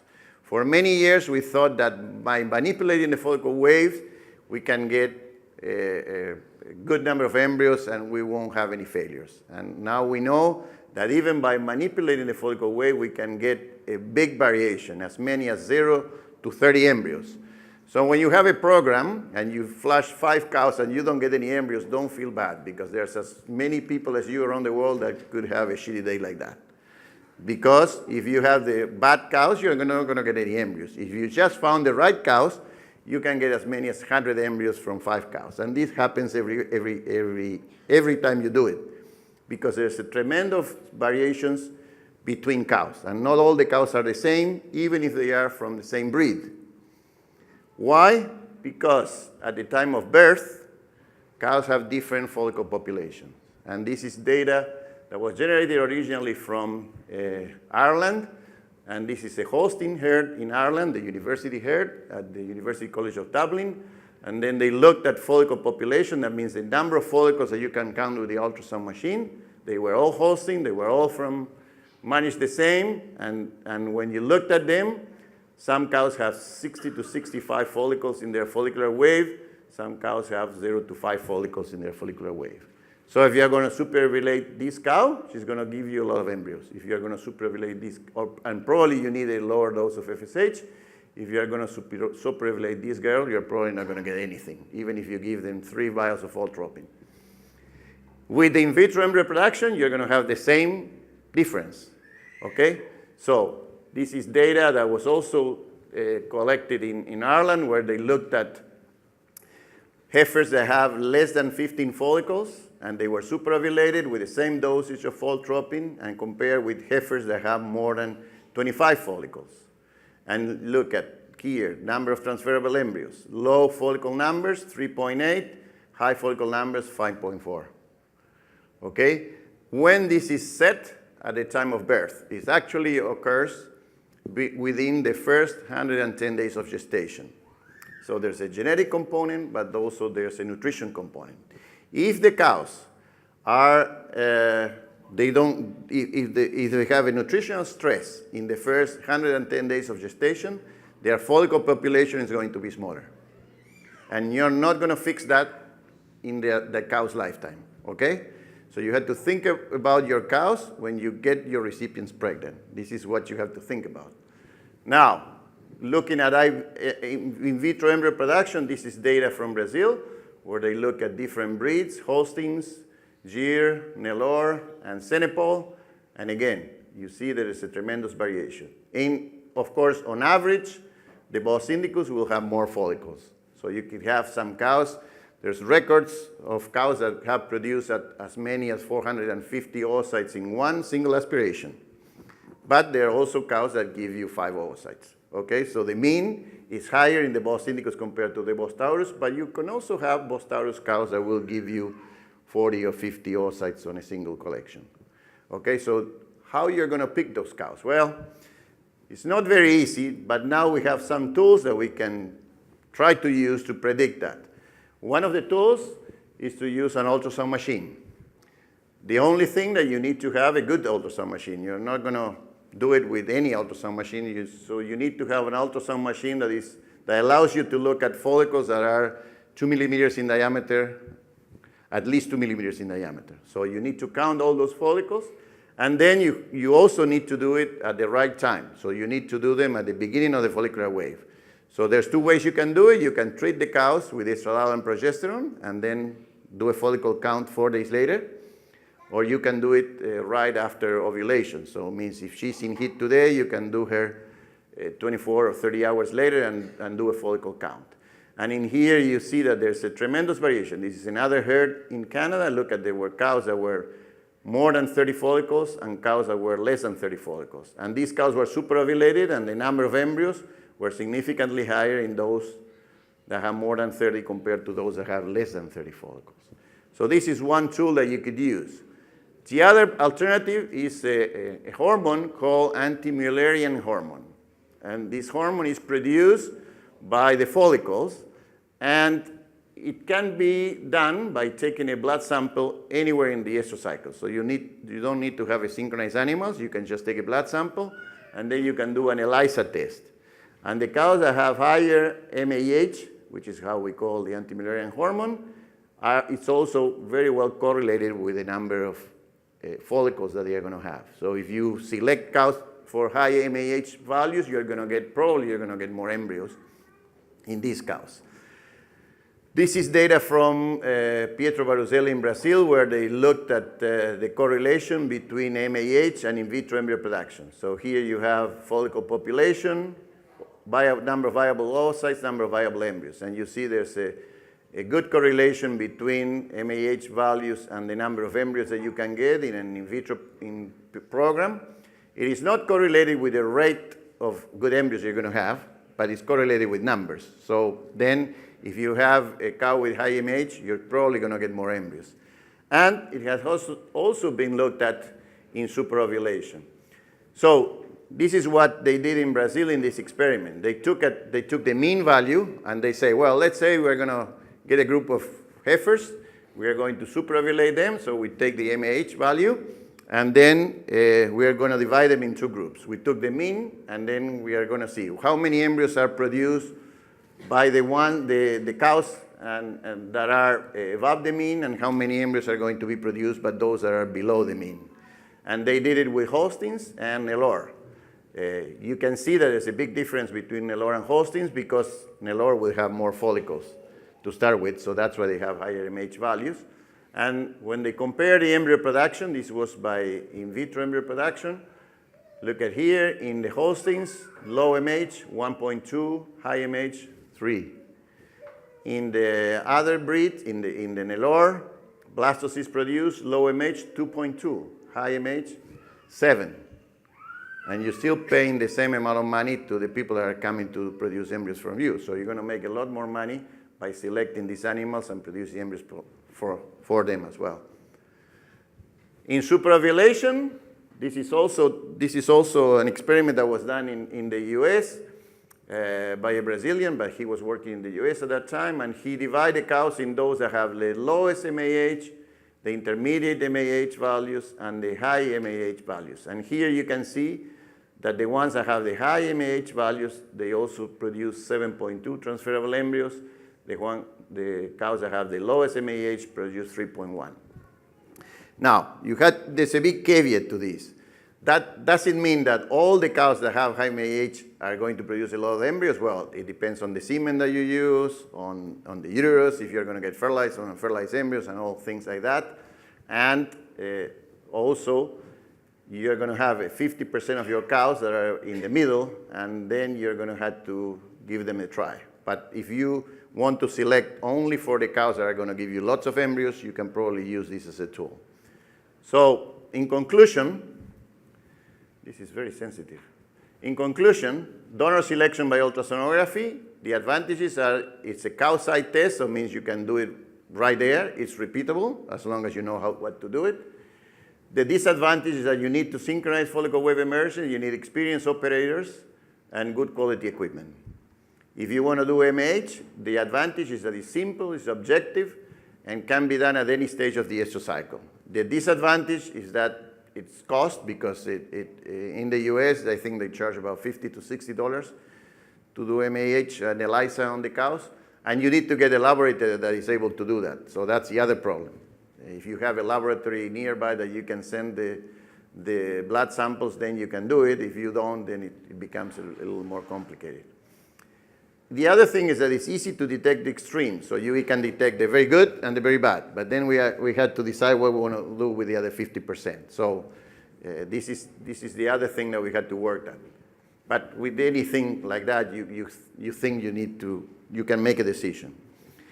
The other thing that we've been working for many, many years is on recipients. And by using the same protocols that we're using with fixed time AI, we can also use fixed time embryo transfer.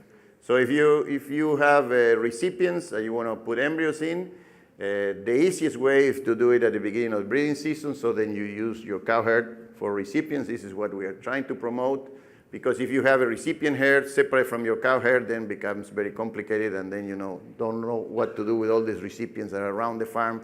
They never get pregnant, and you end up sending them all to slaughter. So the easiest way is to start in the breeding season. And when you start in the breeding season, you need to synchronize those cows as early as possible. So the ones that do not get pregnant to the embryo, then they get pregnant by the bull, or if you do a round of AI. So then you can use different synchronization programs like prostaglandin, progesterone devices with GnRH or estradiol. We prefer to use these programs because it allowed us to use a fixed time embryo transfer. With prostaglandin, which is still being used many, many times for synchronizing recipients, you need to do estrus detection, so you need to have trained personnel that can do it. Usually, the submission rates are lower because they are not going to come in heat at the same time, so they are going to come in heat within a window period, which is 2 to 7 days after prostaglandin. So if you want to transfer all the embryos on a single day, you're going to call a lot of recipients because they are not at the right stage. And it only works if the cows have a CL. If they don't have a corpus luteum, means that they are not cycling, you're not going to get them. So by doing fixed time embryo transfer, you can do as many as possible. In here, we have 750 recipients, but they are not synchronized all together, of course, because you're not going to transfer them all. But you can do as many as you can. And basically, we are using two protocols. They are the two protocols that I just talked to you about in the first fixed time AI talk. So except that instead of the cows getting inseminated in here 24 hours after estradiol, we wait 7 days, and then we do a scan. And those that have a CL, we put an embryo in. Or we use this prolonged proestrus protocol. So in here, we remove the Q-mate on day 6. We give GnRH on day 9. And then on day 16, we transfer the embryos. We are using more and more this protocol because it fits with the superovulation scheme. So we have a 16-day superovulation scheme, and we have a 16-day synchronization protocol. So you start the recipients and the donors at the same time. And with IVF, what we normally do is we do the follicle aspirations in here or the day earlier, so then we are transferring the embryos on day 16 or 17. So this is what we are doing mainly with our IVF programs. Advantages of fixed time embryo transfer: avoids or limits estrus detection. It can be implemented in suckle cows, in dry cows, and heifers. So you can use all of them as recipients. We are promoting the use of suckle cows because they are the most fertile cows that you have in your herd. And then they are not going to have calving problems as the heifers. So I just hate to use heifers as recipients because then we lose many calves at the time of calving, especially if they are IVF calves, that sometimes they are a little big. So then you have a lot of problems. So that's we are more and more using cows and less heifers, trying not to use heifers anymore. It's especially useful for using cows, as I say in the commercial herd. It's simple to follow and implement because you just need to follow the treatment. You have to select them right, of course. They got to have a good body condition, and everything that is required for an AI is required for an embryo. We get high rates of recipients used, so the submission rate is very high. And we get the same conception rates that we get with estrus detection, with prostaglandin and estrus detection. So just to show you some pieces of information, this is data from Argentina, Brazil, and the US. Charles Looney from southern US in Texas. And by implementing the same protocol, we get about 85% of the recipients treated actually receive an embryo. So if we got 100 recipients, 85 are going to receive an embryo, okay, compared to 50% that you normally get, or 60% you normally get with prostaglandin. And you see that conception rates are quite good. These were frozen in vivo embryos. They were in vitro fresh embryos, and these are in vivo and in vitro embryos, and these were in vivo produced embryos. So you see we get about 50% pregnancy rate.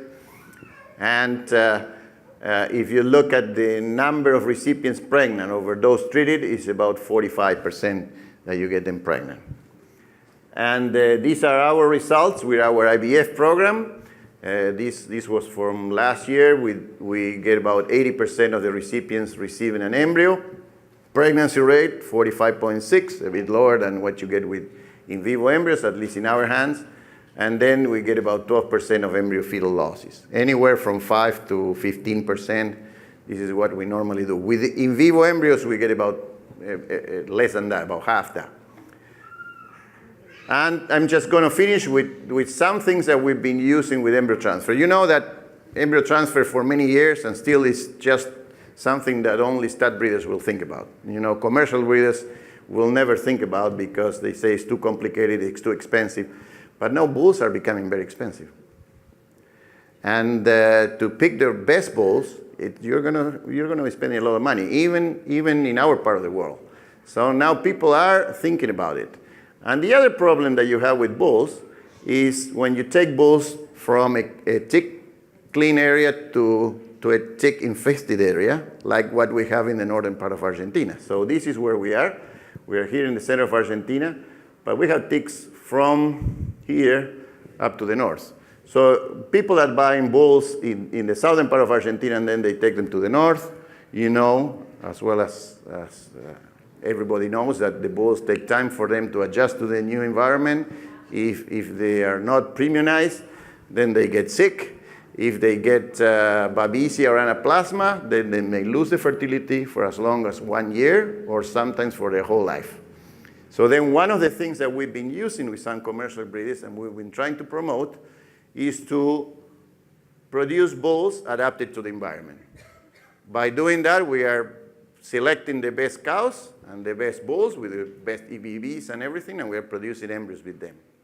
And one of the things that we are doing a combination of in vivo and in vitro embryo production. So for superovulation, you need to set up the follicle way. One way that you could do is by giving estradiol or progesterone. The other way is just doing an OPU, because you're taking all the follicles, and by doing that, you're setting them up again. So we are doing an OPU, and we are starting on FSH 2 days later.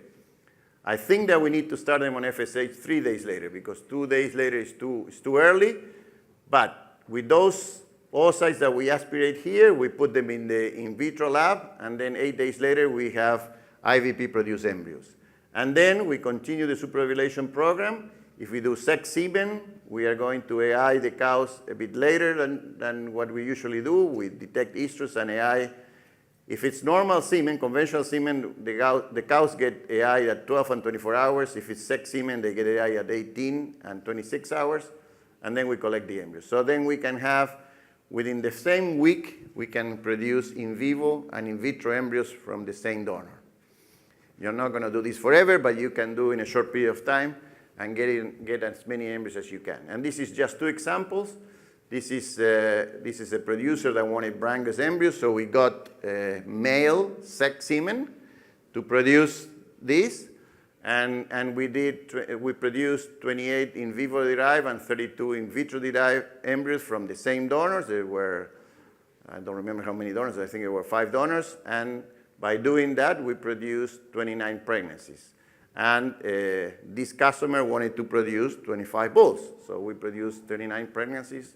They're going to lose some, and some of them are going to be dads anyway, so you're going to end up, hopefully he will end up with 23, 24, 25 bulls 2 years down the road. And we did this with Bons Maras as well. That's for another client. We did 3 rounds of IVP and 3 rounds of in vivo produced embryos from 12 donors. We produced 312 embryos. And we got 40% pregnancy rate with in vitro produced fresh embryos, 47 with the frozen in vivo embryos. So we got 44.2% pregnant. So we got 138 pregnancies from this program. So this is something that now we can do, and you can just combine the 2 things. And the only thing that we are a little bit worried is how long you can do it. But if you do it in a short period of time, you can probably do it, and then you probably have to get your cow pregnant if you want to keep her. But that's one of the things that we still have. We haven't done this more than 3 rounds. So, but at least in a short period of time, you can get as many embryos as possible, and then you can use them in your program. And with that, I'll thank you very much for your attention. I think it's time for the last talk, and then we'll have the discussion.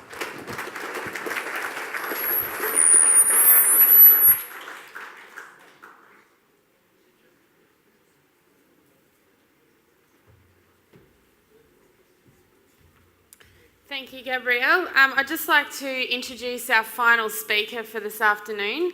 It is Darren Hamblin.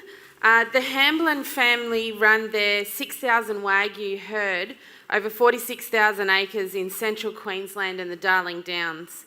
The enterprise has largely used artificial insemination and has also focused on IVF to increase their herd's volume of their high-performing genetics.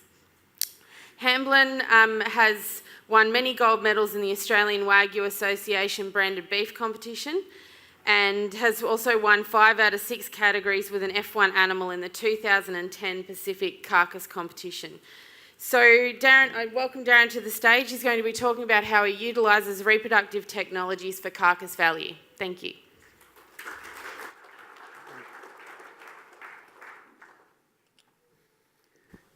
Thank you, Sophia. Well, not really, because I'm shitting myself. I felt like this one before I play a game, grand final of rugby league, and you really don't settle down till you do your first tackle. Problem is, I feel like I'm a reserve grader from Serena. You put me in the State of Origin team behind these 2, Wally Lewis and Shane Webke. Not only that, you made me play fullback, so my tackle is going to be 2 hours later. I'll start to settle down now. The only thing that does make me feel comfortable about being in here is I'm like you guys. I'm a grazier, and I stick my hand up cows' bums, and I enjoy doing that. But it's these technologies that we can use to really get us ahead. And I think you're probably listening to those guys. They're very inspirational, and I get what they say because I've been doing it for so long. The thing is, there's so much coming in. I think you'll all agree. So what I want to do is bring it back down to the ground level where we can say, oh yeah, I can do that. Some of the stuff Enoch talks about and Gabriel talks about, you're probably thinking, oh man, them fellas are too clever for me, and you just switch off. So we'll see how we go. I'll show you what I do. We have been doing it for some time, so I don't want to try and simplify it too much. It is going to take you time. If you want to do this stuff, it's going to take you time to work yourself into it. So I want to run you through why we use it, I guess, how we use it, and then the economics that comes out the back end, because if we just use it because it sounds cool and your neighbour does it, you might send yourself broke very quickly. So I think that's pretty important to us. So when we look at our system at home, what you have to look at is what are the biggest variables, the biggest value drivers, what can we do to control these. That's really the guts of what we do. There's lots of other things if you want to complicate it, but if we can control them, you know, we can make money out of beef. So the biggest variable, I think, is the environment, and anyone else can correct me if you think I'm wrong there, but that's my biggest issue. The value drivers, the main one I find is fertility, and the other one in the game I'm in is meat quality. So we all know we can't change the weather, but we can select genetics that can perform in our environment. With fertility, that is my first culling selector. So I go back to what Enoch said before. I join every heifer, unless she's a dead set ugly little thing, which you've all heard I breed Wagyu, so you've got to be a bit careful. But pretty well I let them have a go and then just see how they perform themselves. We can increase that fertility issue we have with all of these new technologies. Now, we don't have to be as smart as these guys and create them. We just got to pick up what they do, pick the ones we can adopt and use them, and it does work very well. And we can trace the quality drivers. Just the way I do it is I feed my carcass data back through my database and link it back to the siren dam. Now, that's really where I want to start this. I don't want to jump into how I do IVF and ET and whatnot. I really want to talk about making sure that when you do go out and do it, if you want to do it, there's a reason why you do it, and it's got to make you money. It's not cool losing money. You might think you can go to the pub and tell everyone else how many IVF embryos you put in this week, but if 3 years down the track you lost money on them, you're not going to go back and big note about that, are you? So I suggest you're better off think about it and make money out of it. So what we do is we feed all that carcass data back into our database, and then the key value drivers, I'll simplify this really for you. There's 2 for us in Wagyu. There's marble score and carcass weight. There's other things that I'm pushing for now, but that's, if I didn't have them to start with, I would have lost money straight away. When you get a fairly big herd, you can't really sit down and look at Bessie and Daisy and decide what's best for them. You've got to have a system that helps you do the whole lot. So you've got to automate it a bit. So what I did was I come up with a score which is a combination of those 2, and it's very simple, very similar to the TCI which BreedPlan has now.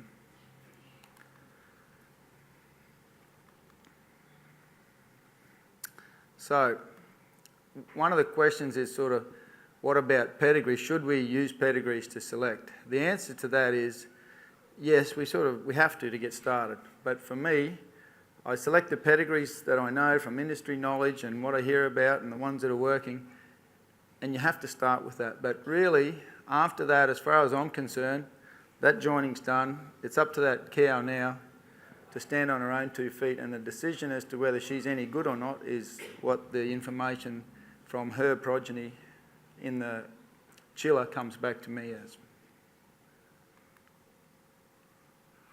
So at this point in time, really, the genetics really don't mean that much to me. Quite often people say, what's the genetics of that good bull of yours, 507? And I say, can't remember. I don't really know. I don't need to know until I want to join it to a cow. Obviously one that gets your attention a lot you do eventually remember, but I've got a mate who knows the pedigree of every one of my bulls. I would not have a clue, but I do know which ones marble and which ones don't, and which ones have high carcass weights and which ones don't. So I look at it slightly different to him. So their performance then dictates who gets a start next season. So this graph here is the best way that I can explain it to people.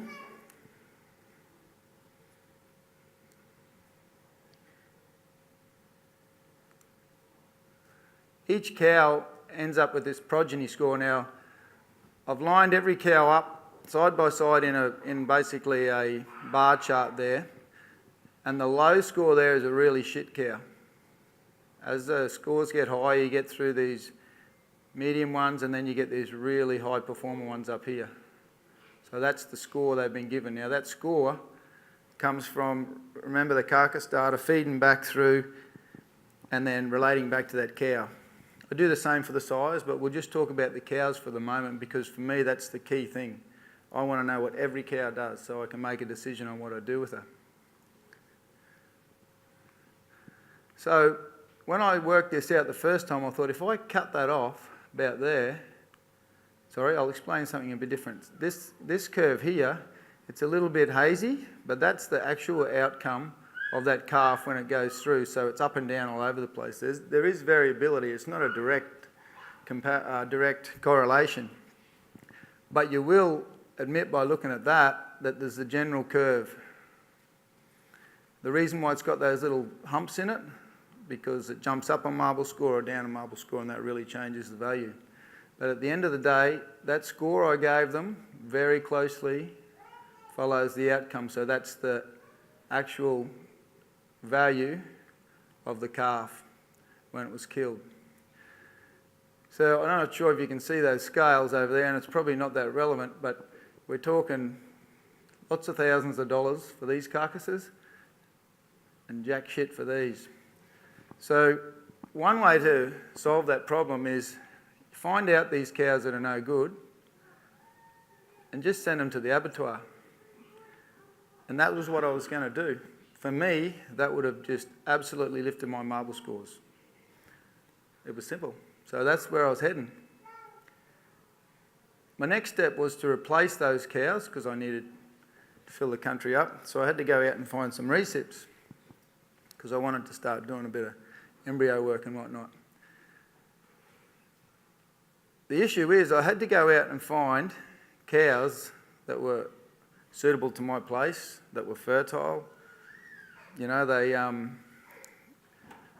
were the sort of cow that you'd be comfortable to start putting some pretty expensive embryos into. And just sort of the light come on, and I thought, you dipshit, that's them. You know, I would have sent them off to the abattoir, and I thought I really saved myself a lot of money getting rid of those bitches. They are perfect recips because they're already sitting on my place. They're still there because I haven't culled them. We cull the empties every year.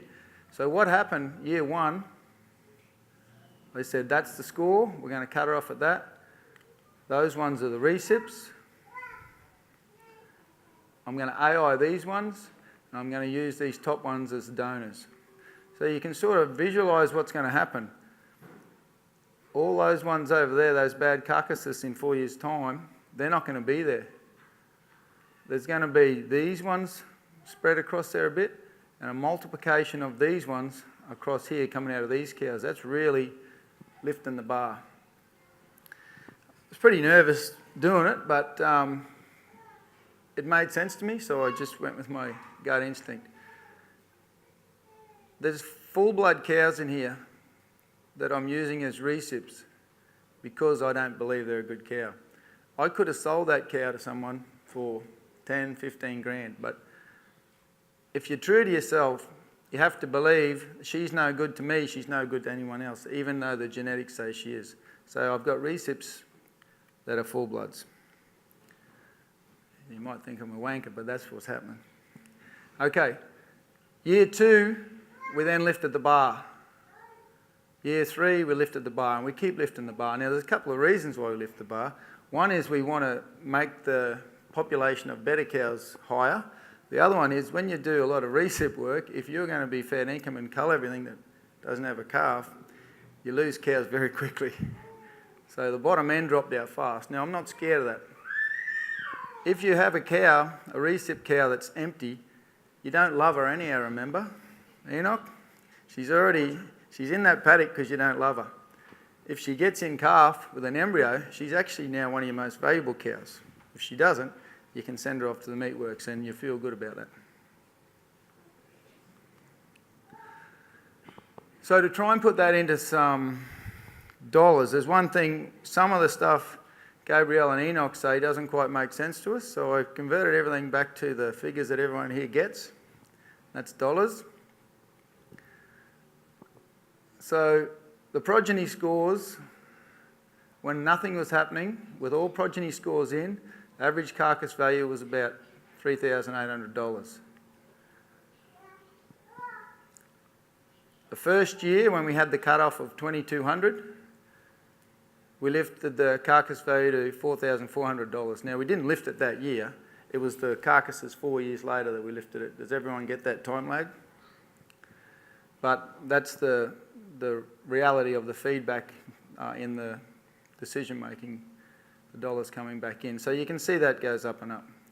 So what I wanted to do here was look at the increase from doing that over the old standard, just using everything. And the difference is $584 or whatever. So you also have to say, well, hang on, you did a lot of hard work. You spent a lot of money on IVF and MOET and AI, fixed home AI. What does that value come at? So this is how many calves were bred with AI in that year. This is how many calves were bred with IVF. These figures here are basically what they were costing me per calf to do that work. Now, I've stuck $40 in there. I've done the figures like Enoch was saying, and I'm glad they come out similar to his. So you were talking $85 or whatever.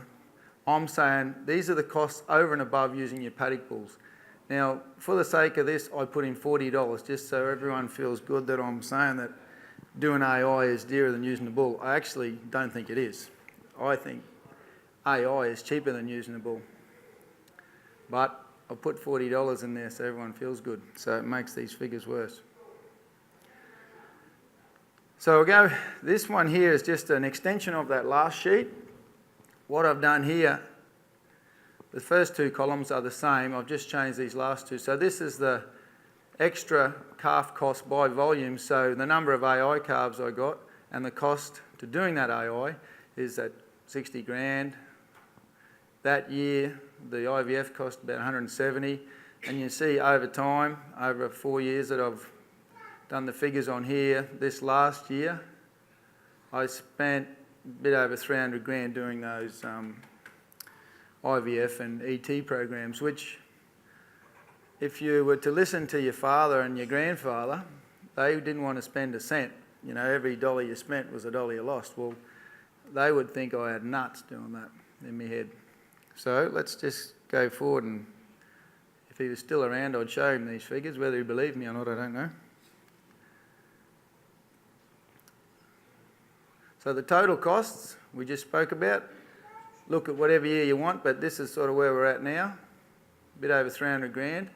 The extra value I got, 1.6 million.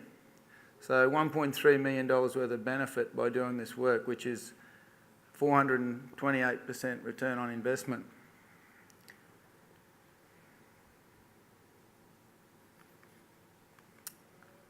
Now, these figures, not just bullshit, that's the real deal. So, a few things behind those figures. The dollars of the carcasses are not the dollars I sold them for at the time. It's those carcass attributes applied to a modern day grid. Otherwise, the figures wouldn't be the same. So 4 years ago, what I got per kilo for a marble score 9 is different to what it is now. So I keep all those figures in my database. I just said, righto, if it's a marble score 9, on today's figures, what's it worth? Otherwise, the figures would be meaningless. So understand that. I had to make it fair for the calculations. Hasn't changed much, the carcass values, dollars per kilo wise.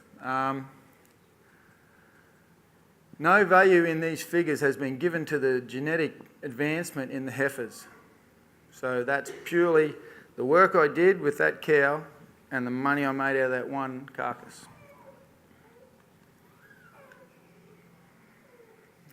So that gain is based on just that one calf that we killed. What it does, but it simply lifts the bar for that progeny score cut off each year. Now, you might say, wonder where he cuts off at. Where I cut off at is a value where I know that everything's going to be profitable. The other thing I think about is, this year I want to put in 1,200 embryos. So I'm going to need 1,500 cows. So I just look at the database, I put the cows in order, and I keep going up and select them until I've got 1,500 cows. I don't give a shit what they are, I don't care whether they're a full blood or not, but if they fall in that bottom 1,500 cows, they're the recips. The other thing I said before, bear in mind this is a 4-year cash flow lag. So you got to cash flow all this, it's expensive. But the return, as you saw before, is real. And if you want to get to a good herd, you've got to make these steps and you've got to get your head around it and do it straight away. So for me, that's round about that 400% return on investment over 4 years. I'm happy with that and I can handle that. I like the work, by the way. I don't find it hard work, but I really enjoy it. So I enjoy the work and I enjoy the money. So it actually works out pretty good. So how do we manage all this? One thing is to get excited and walk out of here and think, oh, cool, I can go and make big dollars out of doing this. So I want to run through a little bit about how we do it. The A-grade players over here explain exactly the biology behind it all. I just want to try and lay it out pretty simple so we can get the job done, so to speak. So the way I do it is I have 2 breeding windows per year. There's a few reasons why I do it. It's to relieve pressure on the cows and the paddocks around close to the yards, the employees, because it's a bit of hard yakka. The other thing is because we breed carcasses, at the other end of the whole chain, there's someone has to sell the meat. You can't lump it all on the market in one go, so we've got to spread it out across the year. So if I have the 2 joining seasons, one in Christmas and one in the middle of the year, that allows me to spread my cattle going into the feedlot, such at the other end we've got an even sort of distribution of product coming out over the 12 months. We have to plan for the season a fair bit prior. You don't just sort of wake up today and say, all right, fixed time AI today, that's right. You have to plan it out a bit, so don't get me wrong. It allows you to do things like draft those cows into mobs before they calve. Work out which ones are going to be the recips so you're not trying to draft them later on. That's just a simple management thing.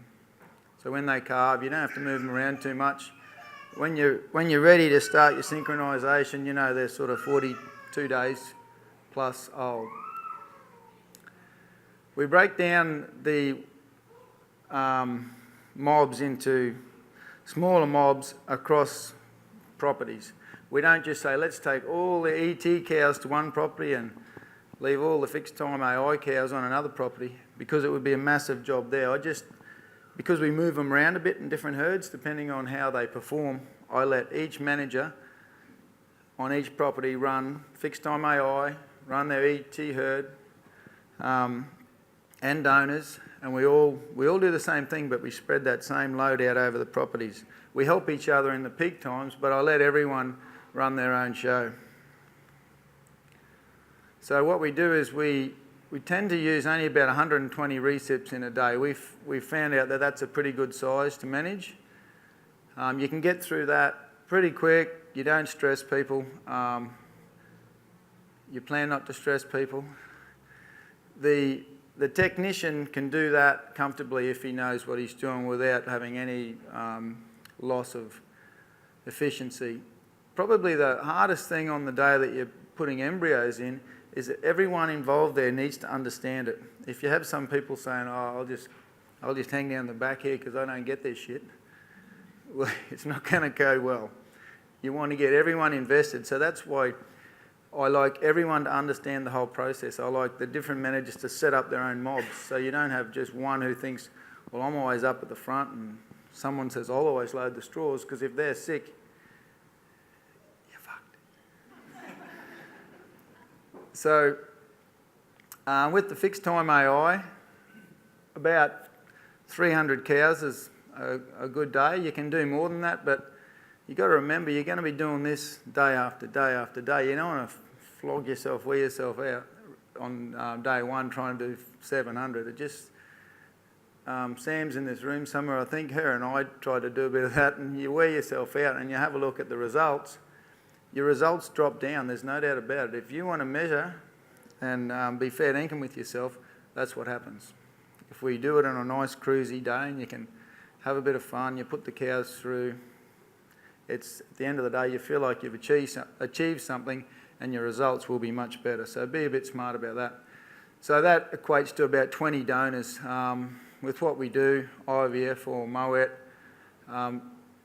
20 donors sort of lines up pretty good with the 120 recips. So all of our employees can preg test AI and they understand the whole system. Now one of the hardest things I would say is the documentation, so don't forget that. I would say loading the guns or thawing or bringing the cattle up or whatever else, stick me on that job any day, but doing the documentation, that's the one that sort of gets me. I need someone who can focus on one thing at a time, and I struggle a bit with that.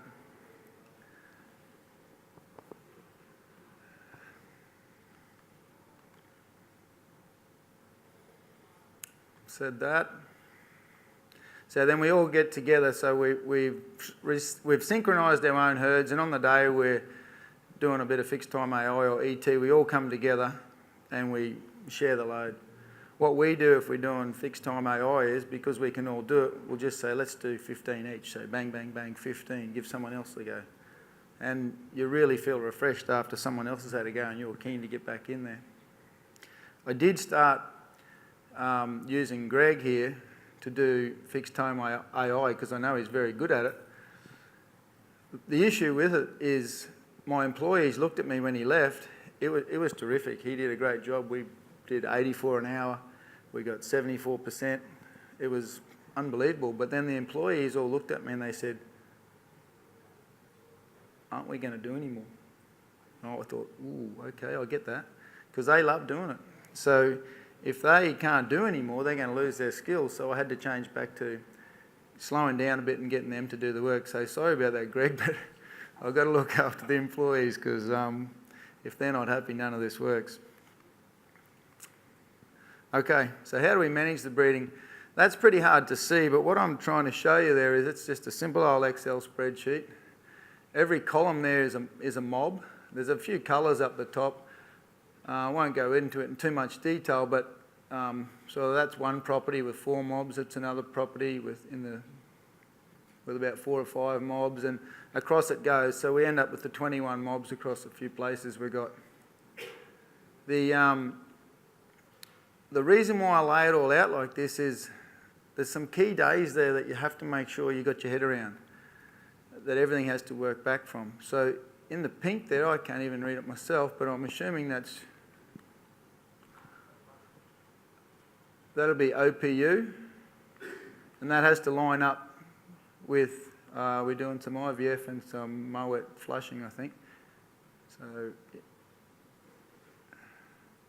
can't read it. But the guts of it is you've got to make sure the donors line up with the recips. That's the key. We all heard that before. Now that sounded easy when they said it, but you've got to lay it out like this because everything works back from there.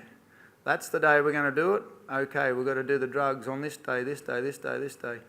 So I guess to bring that in a bit closer, I think if I were to show you a section like that, that's what it looks like.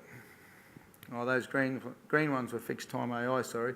So we had to get some fixed time AI done out of the way because we were flushing this day, and so we'd flush there and then we'd take them over to another property so we could use 2 crushes at once.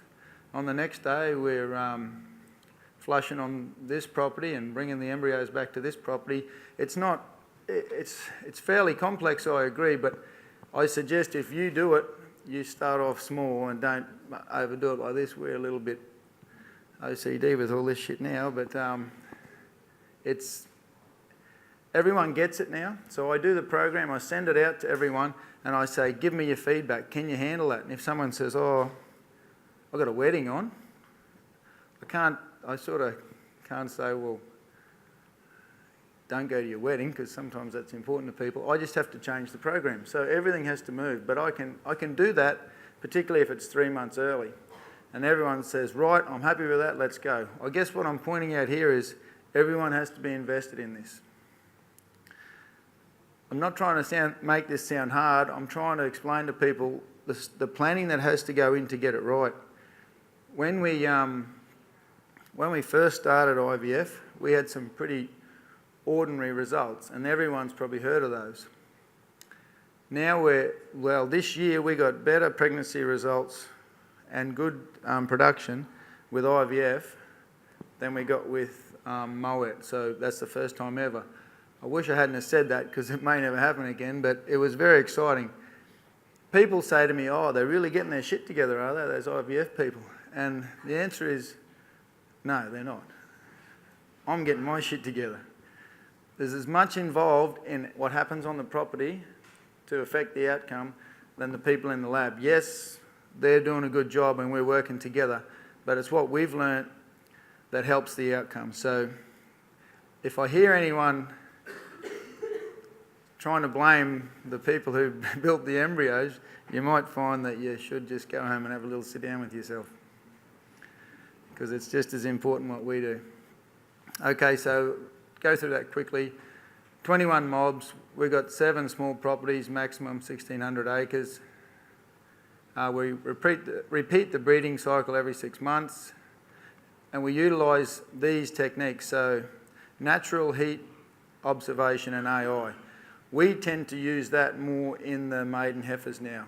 We didn't have a real lot of success with the maiden heifers with that, so we watch them, and we still also do synchronise them a bit. We might watch them for 5 days, give them a PG needle just to bring them in a bit, try and speed them up a bit, because we do need breaks. We can't watch them now like we used to. We used to watch them for 60 days straight. Problem is, as you saw on that last spreadsheet, there's a bit of other shit happening, so now we've got to try and put some gaps in that. Fixed time AI is definitely our preferred AI with wet cows now. And the Y weight is what I just told you about. Just watch them for a while and then give them the needle. We use Moet, frozen and fresh. Frozen in Moet, we get good results, and we need to do some of that. We need to have some in the tank. That's just our backup. You might have a good day flushing, you might not. So I always plan to flush less than what I need, and then I've got the frozen ones in the tank just to make up the numbers. With IVF, we only do fresh. That really is where the results are at the moment, but I won't go into this, but the freezing of them is starting to become very viable. But let's just wait and let those guys who are doing that bring those results out. I won't tell you how they're going. I do use bulls, very few, and that's our least favourable option. A lot of people would think, how easy would it be? You poor bastards, all that work you do, just chuck the bulls out and go away for Christmas. That is the most expensive option for me. If you remember back to that chart, if I use bulls, I can't breed 1,000 cows a year with a bull. Therefore, my outcome, I don't know. I have to use sort of, 1 to 50 or 60. And if I've got 60 bulls, the chances of some of them being no good is very high. To give you an idea, I've got a lot of data on 64 bulls, and out of them I've got 4 I use. The rest are... So, I don't like using bulls. I have to use them because I have to keep more coming through. So what I also do a little bit of now, we don't use bulls to back up, by the way. We just do AI, and if we're not good enough to get them in calf, well, bad luck. There's places to go for the empty heifers, as Enoch said.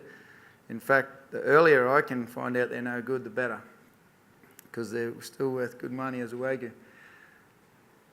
People say, well, you mightn't be good at AI, or that cow might not be good at taking to AI. Why don't you just chuck a bull in? You'll get a calf. My answer to that is, I want a herd that gets in-calfed AI. I don't want a herd that has to have a bull. So that's a bit of extra selection pressure, but that's how it is at our place. The only thing that this year I did use a backup bull for this reason. I've got a new bull I wanted to try, and I needed data and I needed it quick. You still got to wait 4 years, but when that 4 years comes, I want the whole lot then. So I got a mob of heifers, did fixed time AI, and put that same bull that I collected in with them, so they're all by him, and I'll get a lot of data in a hurry when the time comes. So yes, we do back up now, but I wouldn't call that traditional backing up.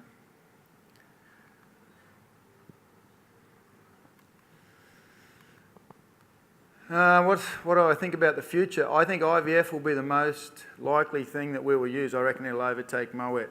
I really like it because I value my most expensive cows.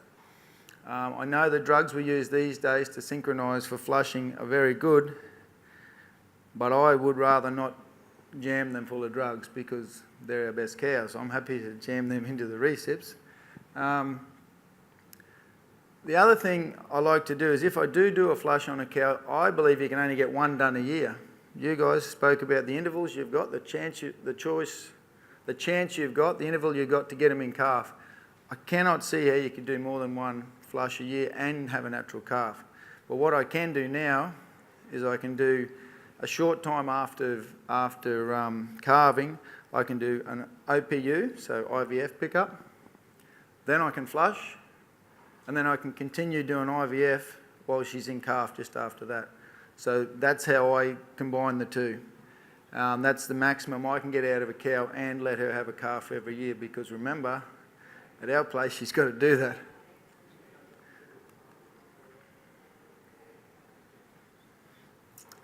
The AI will always be necessary for us to get a predictable profit outcome. As we move up that curve you saw before, we might get to a stage where we do less of the IVF and whatever else, and just more AI with those better cows. But I can't go away from AI because I have to use those bulls that work. I know the cows work, I need to know the bulls work, and then I'll always get a good outcome. In saying that, I think that IVF will become much more effective. I hope it'll become cheaper. Therefore, we'll start to use it more as a conventional reproduction tool for commercial cattle. So bear in mind, what I'm talking about here is not breeding stud cattle. Yes, I do sell some bulls now, but that was never my plan. That's just sort of an offshoot of what happened. This was all about breeding carcasses. Fixed time AI has definitely become the most effective form of AI for us. It was all about up-fronting them, making those cows cycle. So a few other technologies. The reason I want to talk about this is it might be frustrating for some people to walk out of this room and say, shit, that's cool, but how do I get that information? You're right, it's hard. That's taken me 20 years to get that system happening and get all that information on every cow. We are doing a fair bit with DNA to try and predict. So because we've got such a big database with a lot of useful information, we now have a lot of 50k snips. We've got a lot of 150k snips.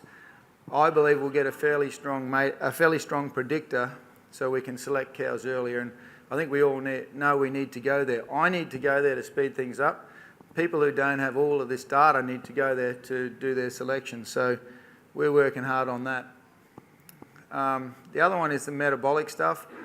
Won't talk too much about that, but Sam, wherever you are, Sam works for us, and she's doing a PhD on basically metabolic markers to predict marbling and other carcass traits in Wagyu. So it's metabolomics and lipidomics. If you know what that is, good. If you don't, we'll talk about that another day. But it's using technology that's out there to help us do our job. I think we're a little bit ignorant to the fact that there's so much stuff out there that can help us. We just got to grab it and go with it. And we don't all have to pioneer it, but if someone's doing it and you think it makes sense, I reckon you should get in there and have a go with it. Thank you.